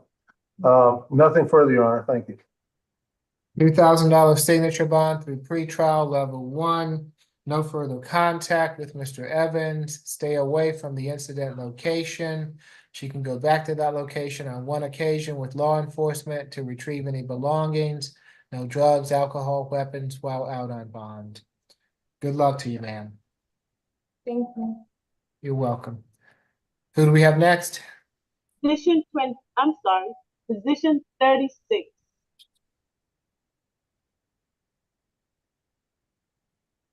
Good afternoon, Ms. Wright. You have been charged in case 25 CR 003842A with 2 counts of battery family violence and 2 counts of simple battery family violence. Is there a history, Ms. Roberts? Yes. 9 cycles. Last arrest was June 9th of this year for possession of marijuana less than an ounce. That was a NOLO plea. 3 open cases. The first is 25 PI 002296. That is for 2 counts of aggravated assault, disorderly conduct, willful obstruction, and public drunk. The next open case is 25 SC 001223. That is for criminal damage to property and battery family violence. And the last open case is 25 CR 002169A. That is for public drunk, willful obstruction, criminal trespass, and damage to property, and nothing further. Thank you, Mr. Sirocco. Yes, Judge. So on July 6th, so yesterday, law enforcement responded to a domestic dispute call at 144 Allen Road Northeast in Sandy Springs. It's an apartment complex. Upon arrival, the officer spoke with the caller and victim, David Miro, who explained that a woman with who he was letting stay at his residence was causing issues in the apartment and that he wanted her to leave. The officer entered the apartment and found the defendant in the bathtub. While waiting for the defendant to get dressed, the officer spoke with the victim in the living room and observed that several boxes of women's clothing were in the apartment, corroborating her living there. Miro explained that the defendant has several MH issues and that he's been letting her stay at his apartment for a long time. He explained that the argument started due to the defendant's mental episodes, during which she began to break and destroy things in his apartment, including damaging what he says is his speaker. And to prevent further damage to his belongings and mutual property, Mr. Miro tried restraining the defendant. And when the officer spoke with the defendant, she explained that the argument started when she asked Miro to grab something from her vehicle and he refused. She stated that the victim had gotten into her personal space and that he refused to get out of there. She claims the defendant states that he pushed her against the wall and threw her on the bed, and that she proceeded in that to bite him to get him off of her. She openly admitted actually to biting him several times while speaking with the officer. And when questioned regarding the damaged speaker, you'll know there's no criminal trespass charged here. The defendant admitted to destroying it, but claimed it was hers, not Miro's. There's some question over who that necessarily belonged to. But stated that he had bought it for her and she could do whatever she wanted with it. The other officer documented physical injuries on the victim's person, saw bite marks on his right forearm and on the top of his head, as well as scratch marks near the front of his face. The defendant was determined to be the primary aggressor on account of the defendant's admissions, which corroborated Miro's account of what happened. She was placed under arrest. With respect to that 23 SC 001223, the battery, family violence, and criminal damage to property in the second case that is open, she's accused of battering a different person with whom she was living. That was her sister, breaking her ankle and breaking 11 of her windows out with a metal pole. She was given a $5,000 total surety for that. On the in addition to the 25 PI 002296 Agasol felony willful obstruction. She has that 25 CR 002169A case for willful obstruction, criminal trespass, and damage to property and disorderly conduct. She was given a $1,000 total surety for that case. That first one I mentioned was 2023, and then the latter two were both 2025 cases. So we have spoken with the victim in this case. He stated that he and the defendant have been friends for over 2 decades, and that he was allowing the defendant to stay with him. Explained that the defendant has MH issues and needs help. Stated that the defendant, he believes, is not a threat to him, and that he's not in fear for his safety, and is okay with having contact and the defendant returning to the residence. We would take issue with both of those given the recency and the other cases. We understand that he will try to be on Zoom. If he is on the line, we would ask the court sound for him when appropriate.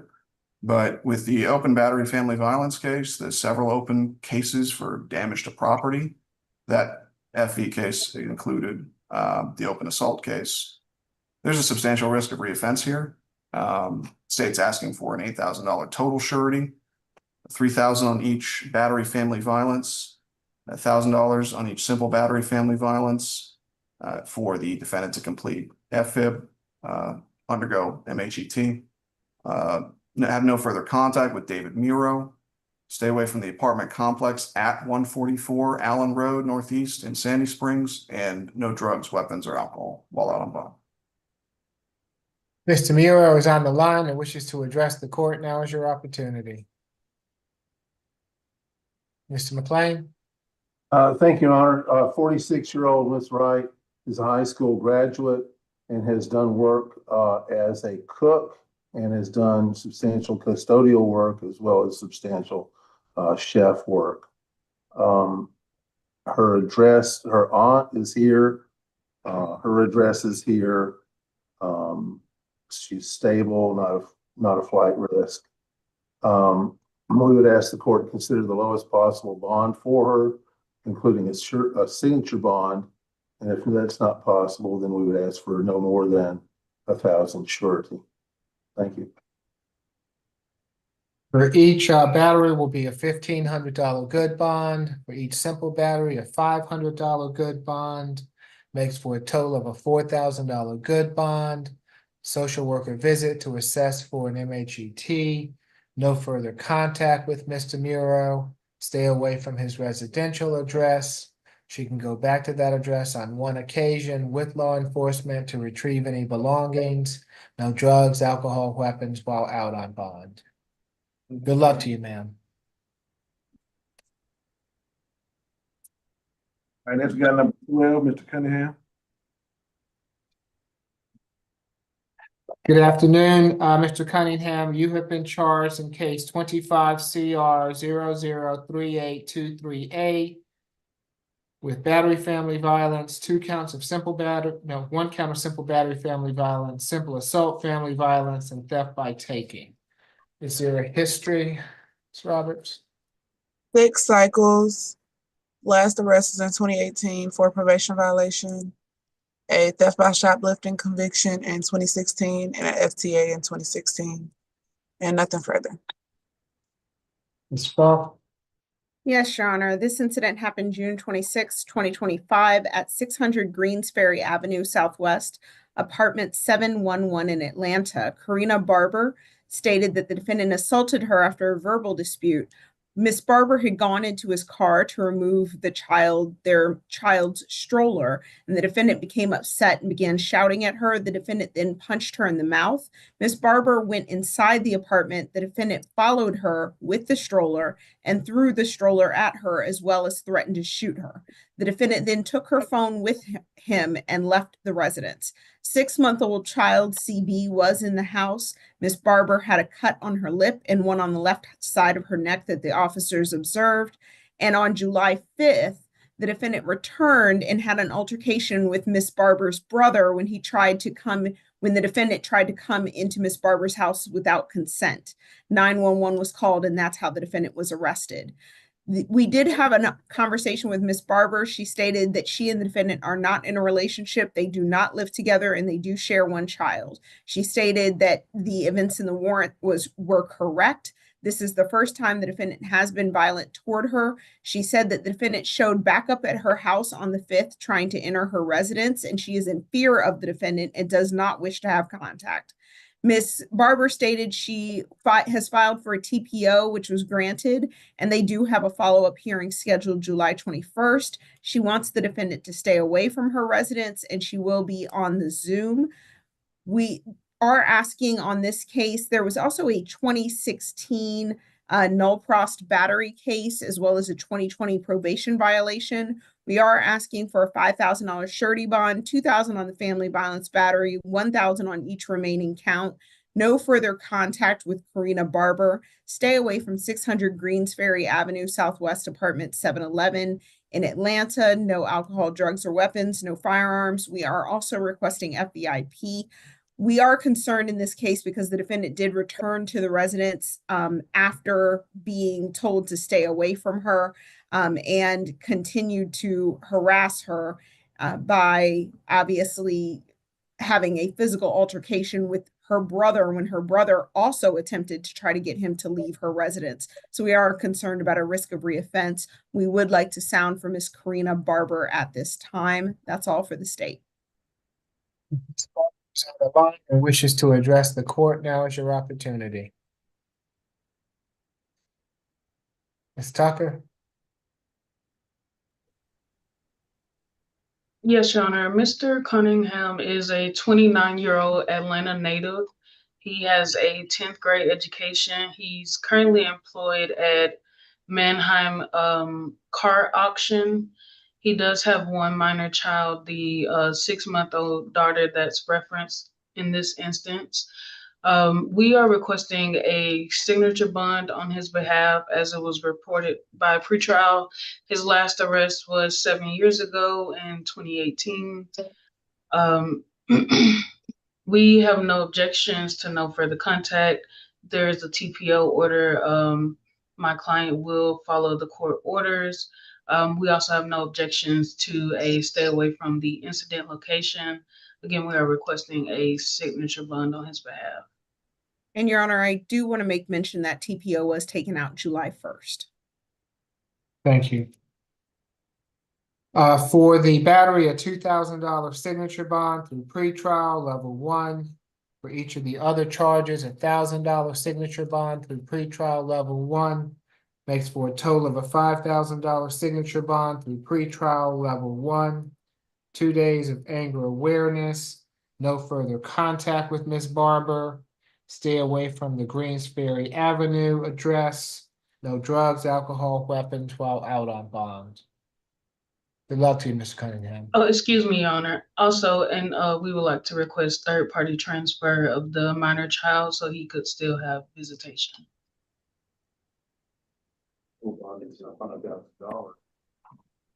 And third, Your Honor, yes. I was just going to say, I'm not sure if the TPO also applies to the children.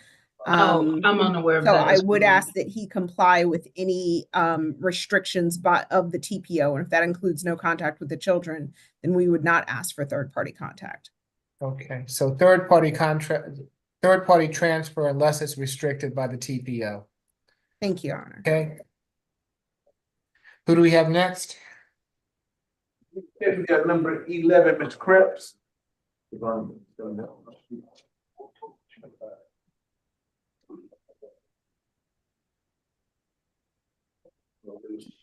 It's gonna change in what he was charged. But the bound amount. Good afternoon, Mr. Creps. You've been charged in case 25 CR 003820Y with simple battery. Is there a history, Ms. Roberts? I believe there's just one cycle from 2009 for driving while license suspended or revoked. Thank you. Ms. Falk? Yes, Your Honor. In this case, this incident happened on July 4th, 2025. at 1297 Bell Avenue in East Point. Mr. Samuel Chestnut stated the defendant threw a barbecue grill at him after an argument over a barbecue spot. The defendant did admit to throwing the grill after Mr. Chestnut called him a name. A physical fight between the two then ensued. June Barlow, who's the homeowner at that location, stated the defendant was upset upon learning she extended an invite to Veronica Owens, who is the sister of the defendant, and Mr. Chestnut, her boyfriend.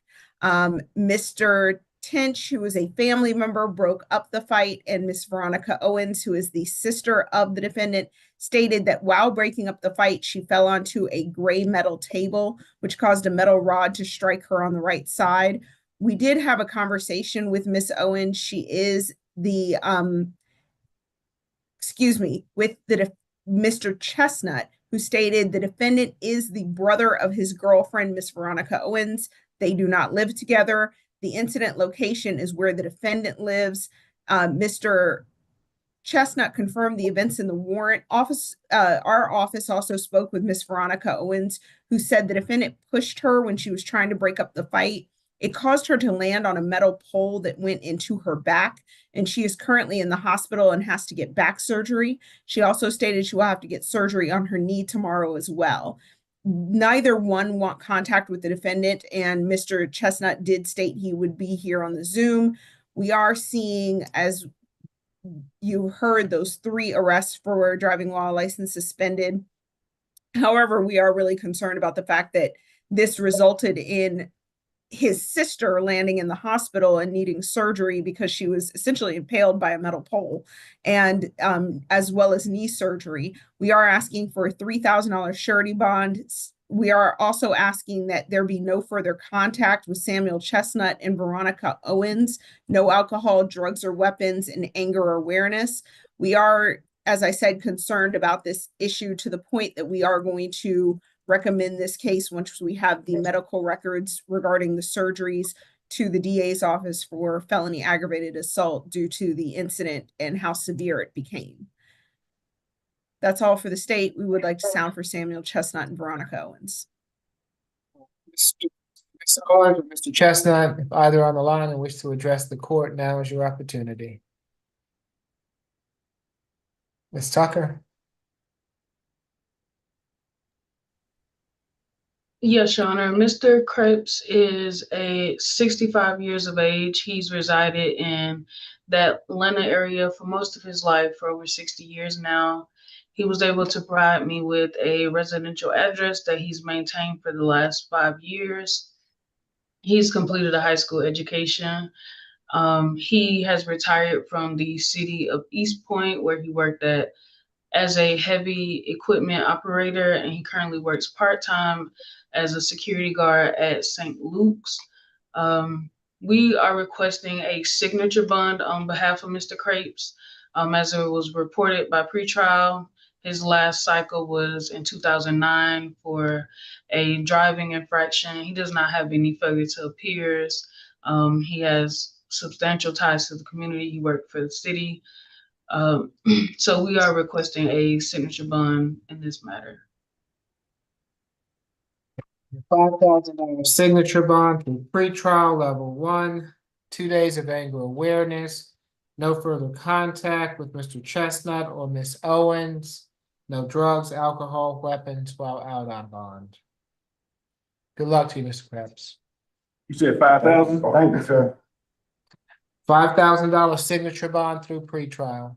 All right. Next, we got number 3, Mr. Bolton.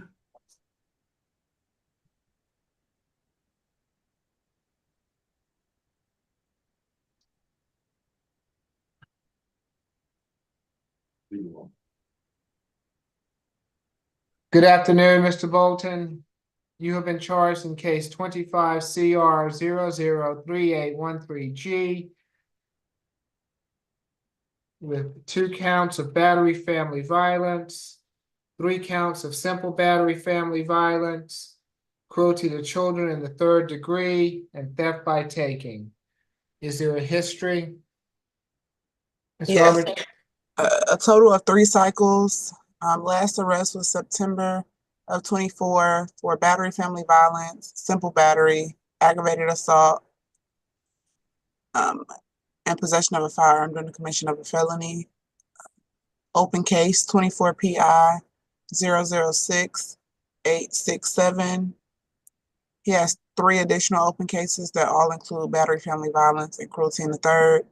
Case numbers are 24 CR 006-561G, 6562G, and 6560G.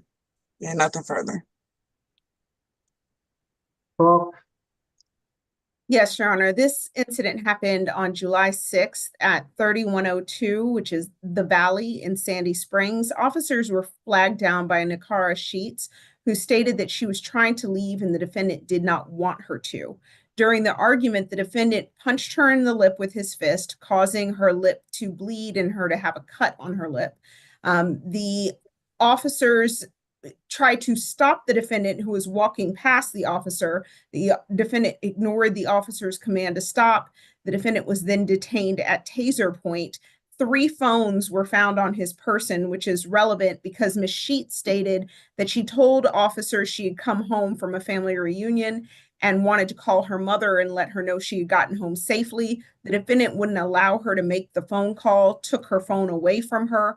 And when she tried to leave to go to the neighbor's house and call police, the defendant wouldn't allow her to, which is how this altercation began. Officers also observed a cut to Ms. Sheets' arm and her her lip, as well as a torn shirt. All of these events took place in front of MSB, which is their 1-year-old daughter.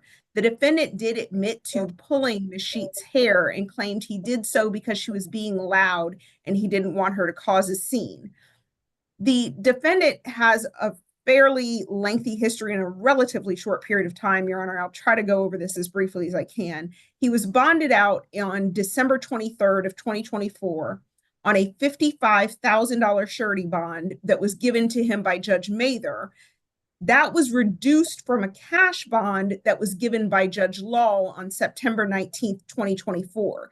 The reason why is because the defendant had 3 consecutive cases, all involving Nakara Sheets, which is what consists of 6560G, 6561G, and 6562G, which you all heard from pretrial services. The defendant is also out on bond on an aggravated assault and simple battery family violence, which is that 6867 PI case Your Honor heard from, that also involves Nakara Sheets. He got out on that case on a $30,000 surety bond. And within less than a year, Your Honor, he has not only 4 cases against the same victim, but now he's just been rearrested for a 5th case against the same victim. The other previous cases, Your Honor, and I'm not going to belabor this too much, involved an incident on March 14th, 2024, where the defendant shoved Ms. Sheets in front of her children and assaulted her, struck her in the head in front of MSB, the same child in our current incident. On July 23rd of 2024, a Lyft driver, Paul Coleman, was picking up Ms. Sheets and saw the defendant punch her in the face for an unknown reason. Officers observed swelling to her face, and Mr. Coleman then had to jump in and pull the defendant off of Ms. Sheets to discontinue that attack. That also incurred in front of MSB, that 1-year-old child who this incident occurred in front of. July 30th, 2024, 7 days after the Lyft driver attack, Ms. Sheets again called police and stated the defendant struck her in the left side of her face, causing observable swelling. This happened in front of MSB, that 1-year-old child again, and HSB, a 3-year-old child. And Ms. Sheets was holding MSB in her arms on that 3rd incident. The defendant was also in custody on a 24 PI 6866 case that included an aggravated assault, possession of a firearm for shooting Tamika Guerres with a gun on September 12, 2024, and pulling out a handgun and pointing it at Nakara Sheets on May 4th, 2024. The defendant had also previously been arrested in 2022 for shooting at Miss Nakara Sheets' feet in the presence of Bobby and Steve Sheets, which are her parents. That case was dismissed because Miss Sheets did not want to prosecute at that time. So this is a very significant amount of violence in a very short period of time. The victim's life, as we believe it to be, is in great risk of being in danger, as well as the lives of her children, who have to be witness to this continuous violence between the parties. We did have a chance to speak with Ms. Nakara Sheets. She stated that she and the defendant are in a relationship, which again, I want to point out is in violation of all of his bonds. They live together at the incident location. They share 2 children. She did confirm the events in the warrant. She acknowledged the open cases. She also stated she does not wish to have contact with the defendant and wants him to stay away from the residence. He will need a one-time law enforcement escort to retrieve his belongings, and she did state she would be here on Zoom. Your Honor, the cash bond was the right decision, and the fact that it was modified and within less than a year of its modification, he is back out living with the victim and abusing her, all in violation of multiple bonds, means that we urge this court to please issue a $7,000 cash bond on this case, $1,000 per count, no further contact with Nakara Sheets and MSB, the child who has now been witness, the victim in 3 separate cases. Stay away from 3102 The Valley and Sandy Springs, no alcohol, drugs, or weapons. And we also urge the court to issue FBIP in this case. In case he does get out on this bond, he will need as intensive treatment for this series of violence. That's all for the state. We sound for Ms. Nakara Sheets. Sheets, I see you on the line. If you would like to address the court, now is your opportunity. If you choose to, I'll need you to unmute yourself, activate your camera, and I'll have to swear you in.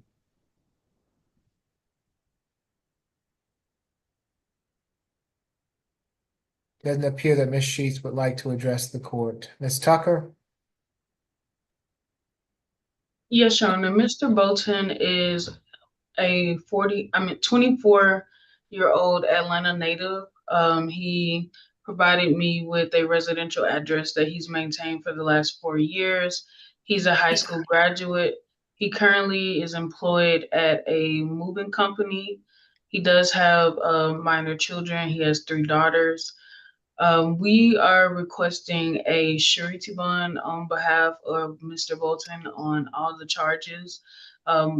We have no objections to a stay away, as well as no further contact with the victim. As far as the theft by taking charge, the incident report, the officers report that the victim was heavily intoxicated. They could smell it on her. Mr. Bolton maintains that he took the phone from her because she was drunk dialing people. And the incident report also states he was only standing 50 feet away from her when the police arrived. So I'm not understanding the theft by taking, as he was on the scene. And he also pays for that phone. He said he's able to provide transaction receipts for that. So again, we are requesting a surety bond on his behalf. For each of the battery charges will be a $2,000 cash bond. For each of the simple battery charges will be a $1,000 cash bond. For the theft, $500 cash bond. For the cruelty, $500 cash bond. Makes for a total of a $8,000 cash bond. No further contact with Ms. Sheets. Stay away from her residential address. Begin the Family Violence Intervention Program. No drugs, alcohol, weapons while out on bond.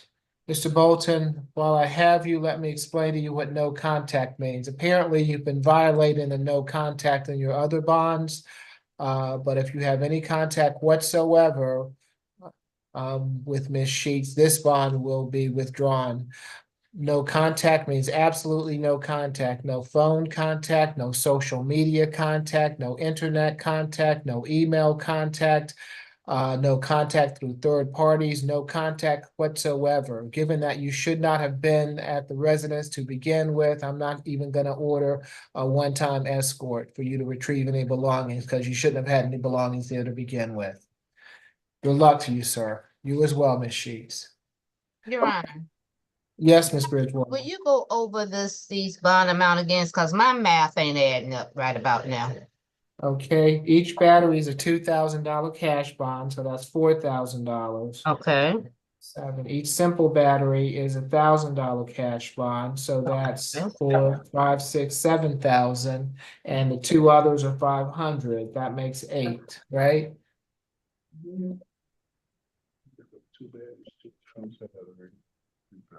We with each other, Miss Bridgewater? Yeah, we're gonna get there. We ready to go on. I'll get it together. It's been a, I understand. I'll take my time with you. I'm sorry. You That's want to okay. make sure. So we're looking at a total of what? What is the total amount of his bond? 8,000 cash. 8,000 cash. Okay, I'll figure it out from there. Thank you. All right, you're welcome. Who do we have next? We have position number 1, Mr. Bernard. Okay.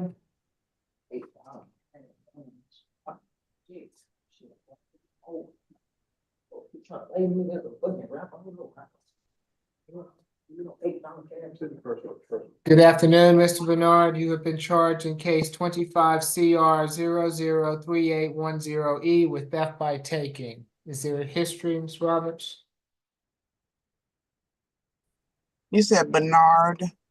Number 1, yes. No, Judge, first arrest. Thank you. Ms. Falk? Yes, Your Honor. This happened on June 26, 2025 at 2945 Burdett Road in Atlanta. Miss Jasmine Jackson filed a report that her Apple iPhone was stolen out of her son's book bag on June 26th.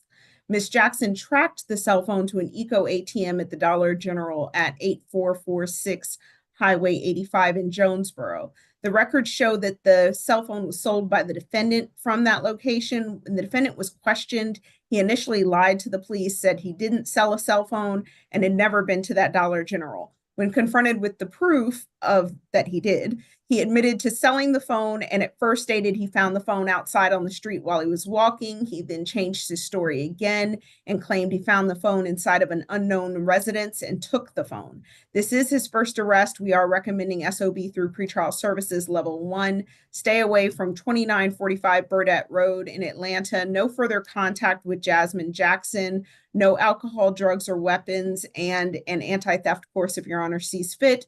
We would like to sound for Miss Jasmine Jackson, and that's all for the state. To address the court, now is your opportunity. Ms. Tucker? Yes, Your Honor. As Mr. Bernard does not have any criminal history prior to this, we have no objections to the state's recommendation for a signature bond, and no objections to the rest of the state's recommendations other than the anti-theft course, as it is his first offense. Signature bond to pretrial level 1. No further contact with Ms. Jackson. Stay away from the incident location. No drugs, alcohol, weapons while out on bond. Good luck to you, Mr. Bernard. Can you repeat that bond amount? $2,000 signature bond through pretrial level 1. All right, next we have position number 31, Mr. Shackleford.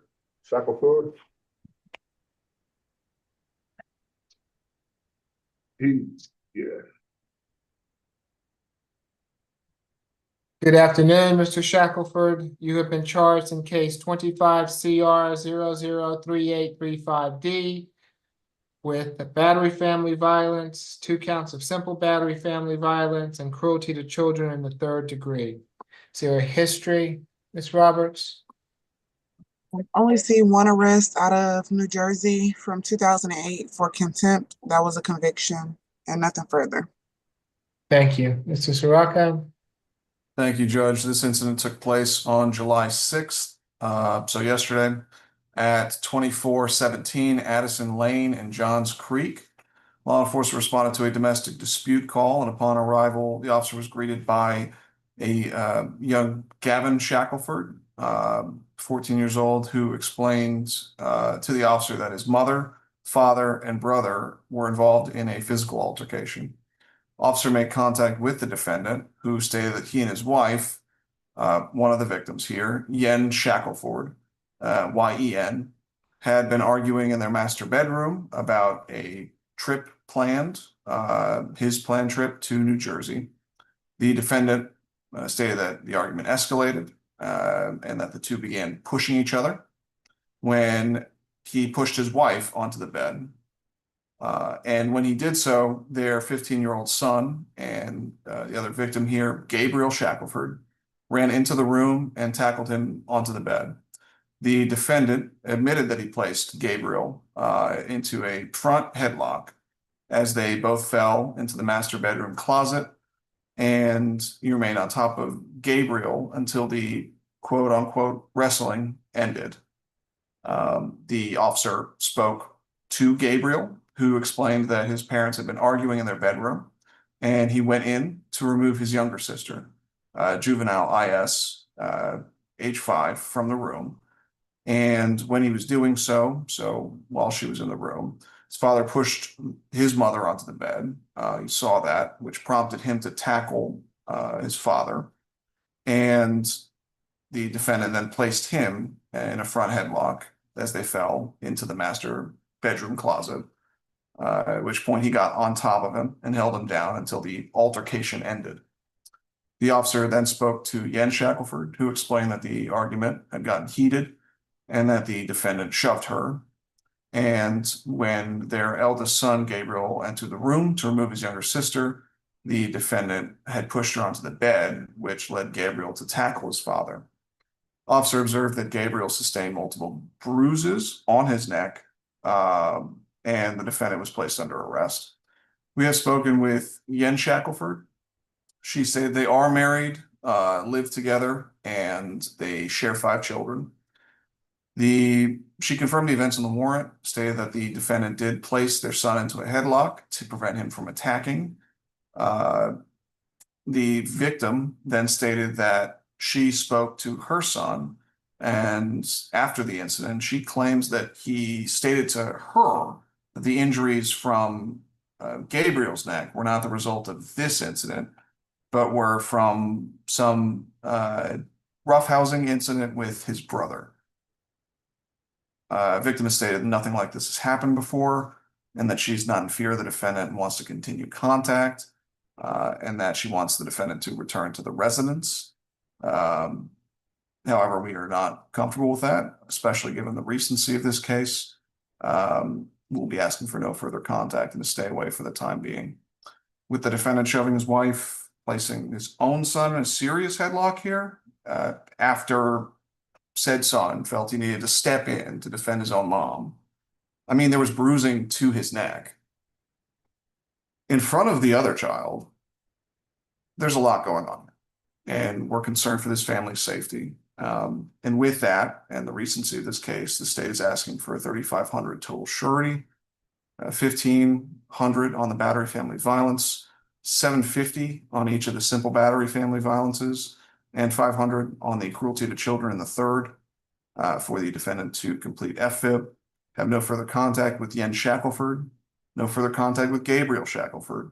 Stay away from 2417 Addison Lane and Johns Creek, and no drugs, weapons, or alcohol while out on bond. And we would ask the court sound for Miss Shackleford and or any of the children if they so wish to speak.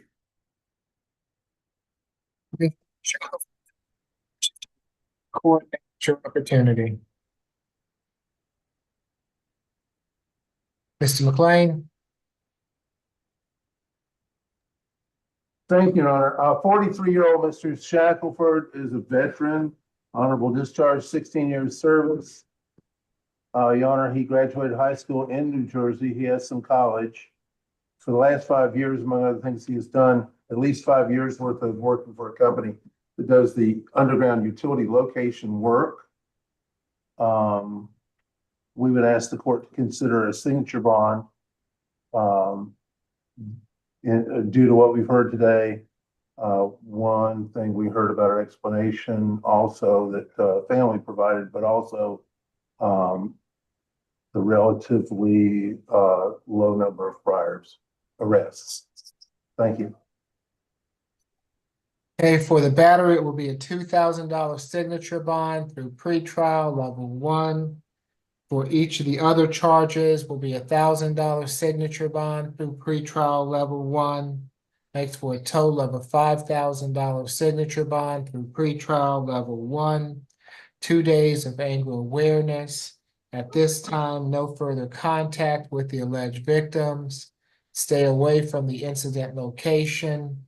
You can go back to that location on one occasion with law enforcement to retrieve any belongings.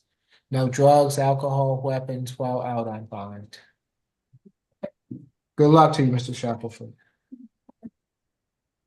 Next, we have position number 6, Mr. Bustos.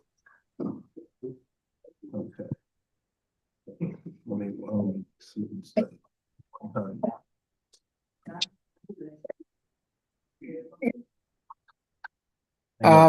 Mr. Marrow, I'm happy to have you here this afternoon, sir, but you're gonna have to treat this as if you're actually in a courtroom with me. I need for you to stop smoking there, and I need for you to sit up for me or go off video, okay? I'm happy to have you here, but you have to treat yourself with respect for the court, okay? All right, thank you, sir. Position number 6, this is Mr. Bustos, case 25 CR 003816F. You're charged with 2 counts of simple battery family violence. Is there a history, Ms. Roberts? First arrest. Ms. Falk?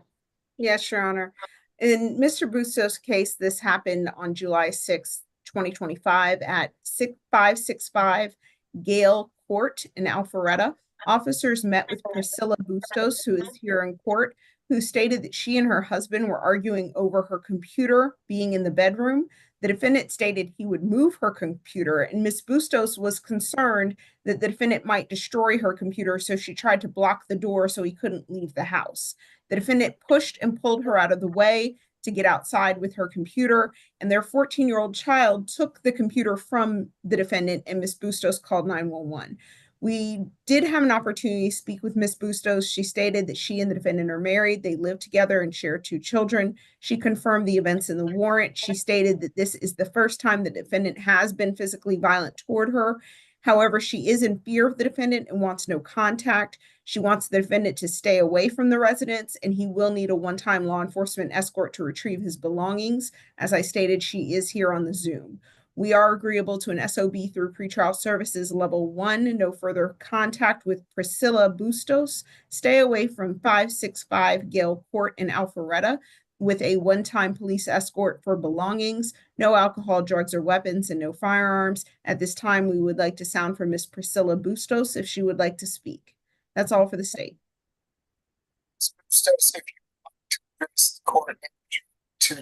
If you so, I'll be to unmute yourself, activate your camera, and I will swear you in.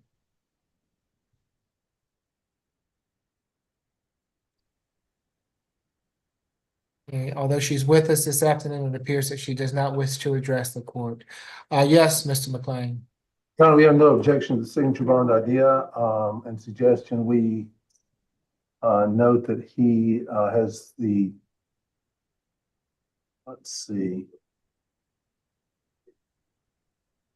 has counselor at their religious institution, and hopefully they will be able to work on that. He's been in Georgia for 7 years, and we would leave the other conditions up to the court. Thank you.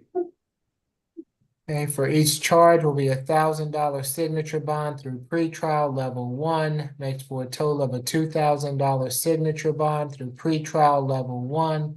1 day anger awareness, no further contact with Ms. Bustos, stay away from the residential address. He can go back to that address on one occasion with law enforcement to retrieve any belongings, no drugs, alcohol, weapons while out on bond.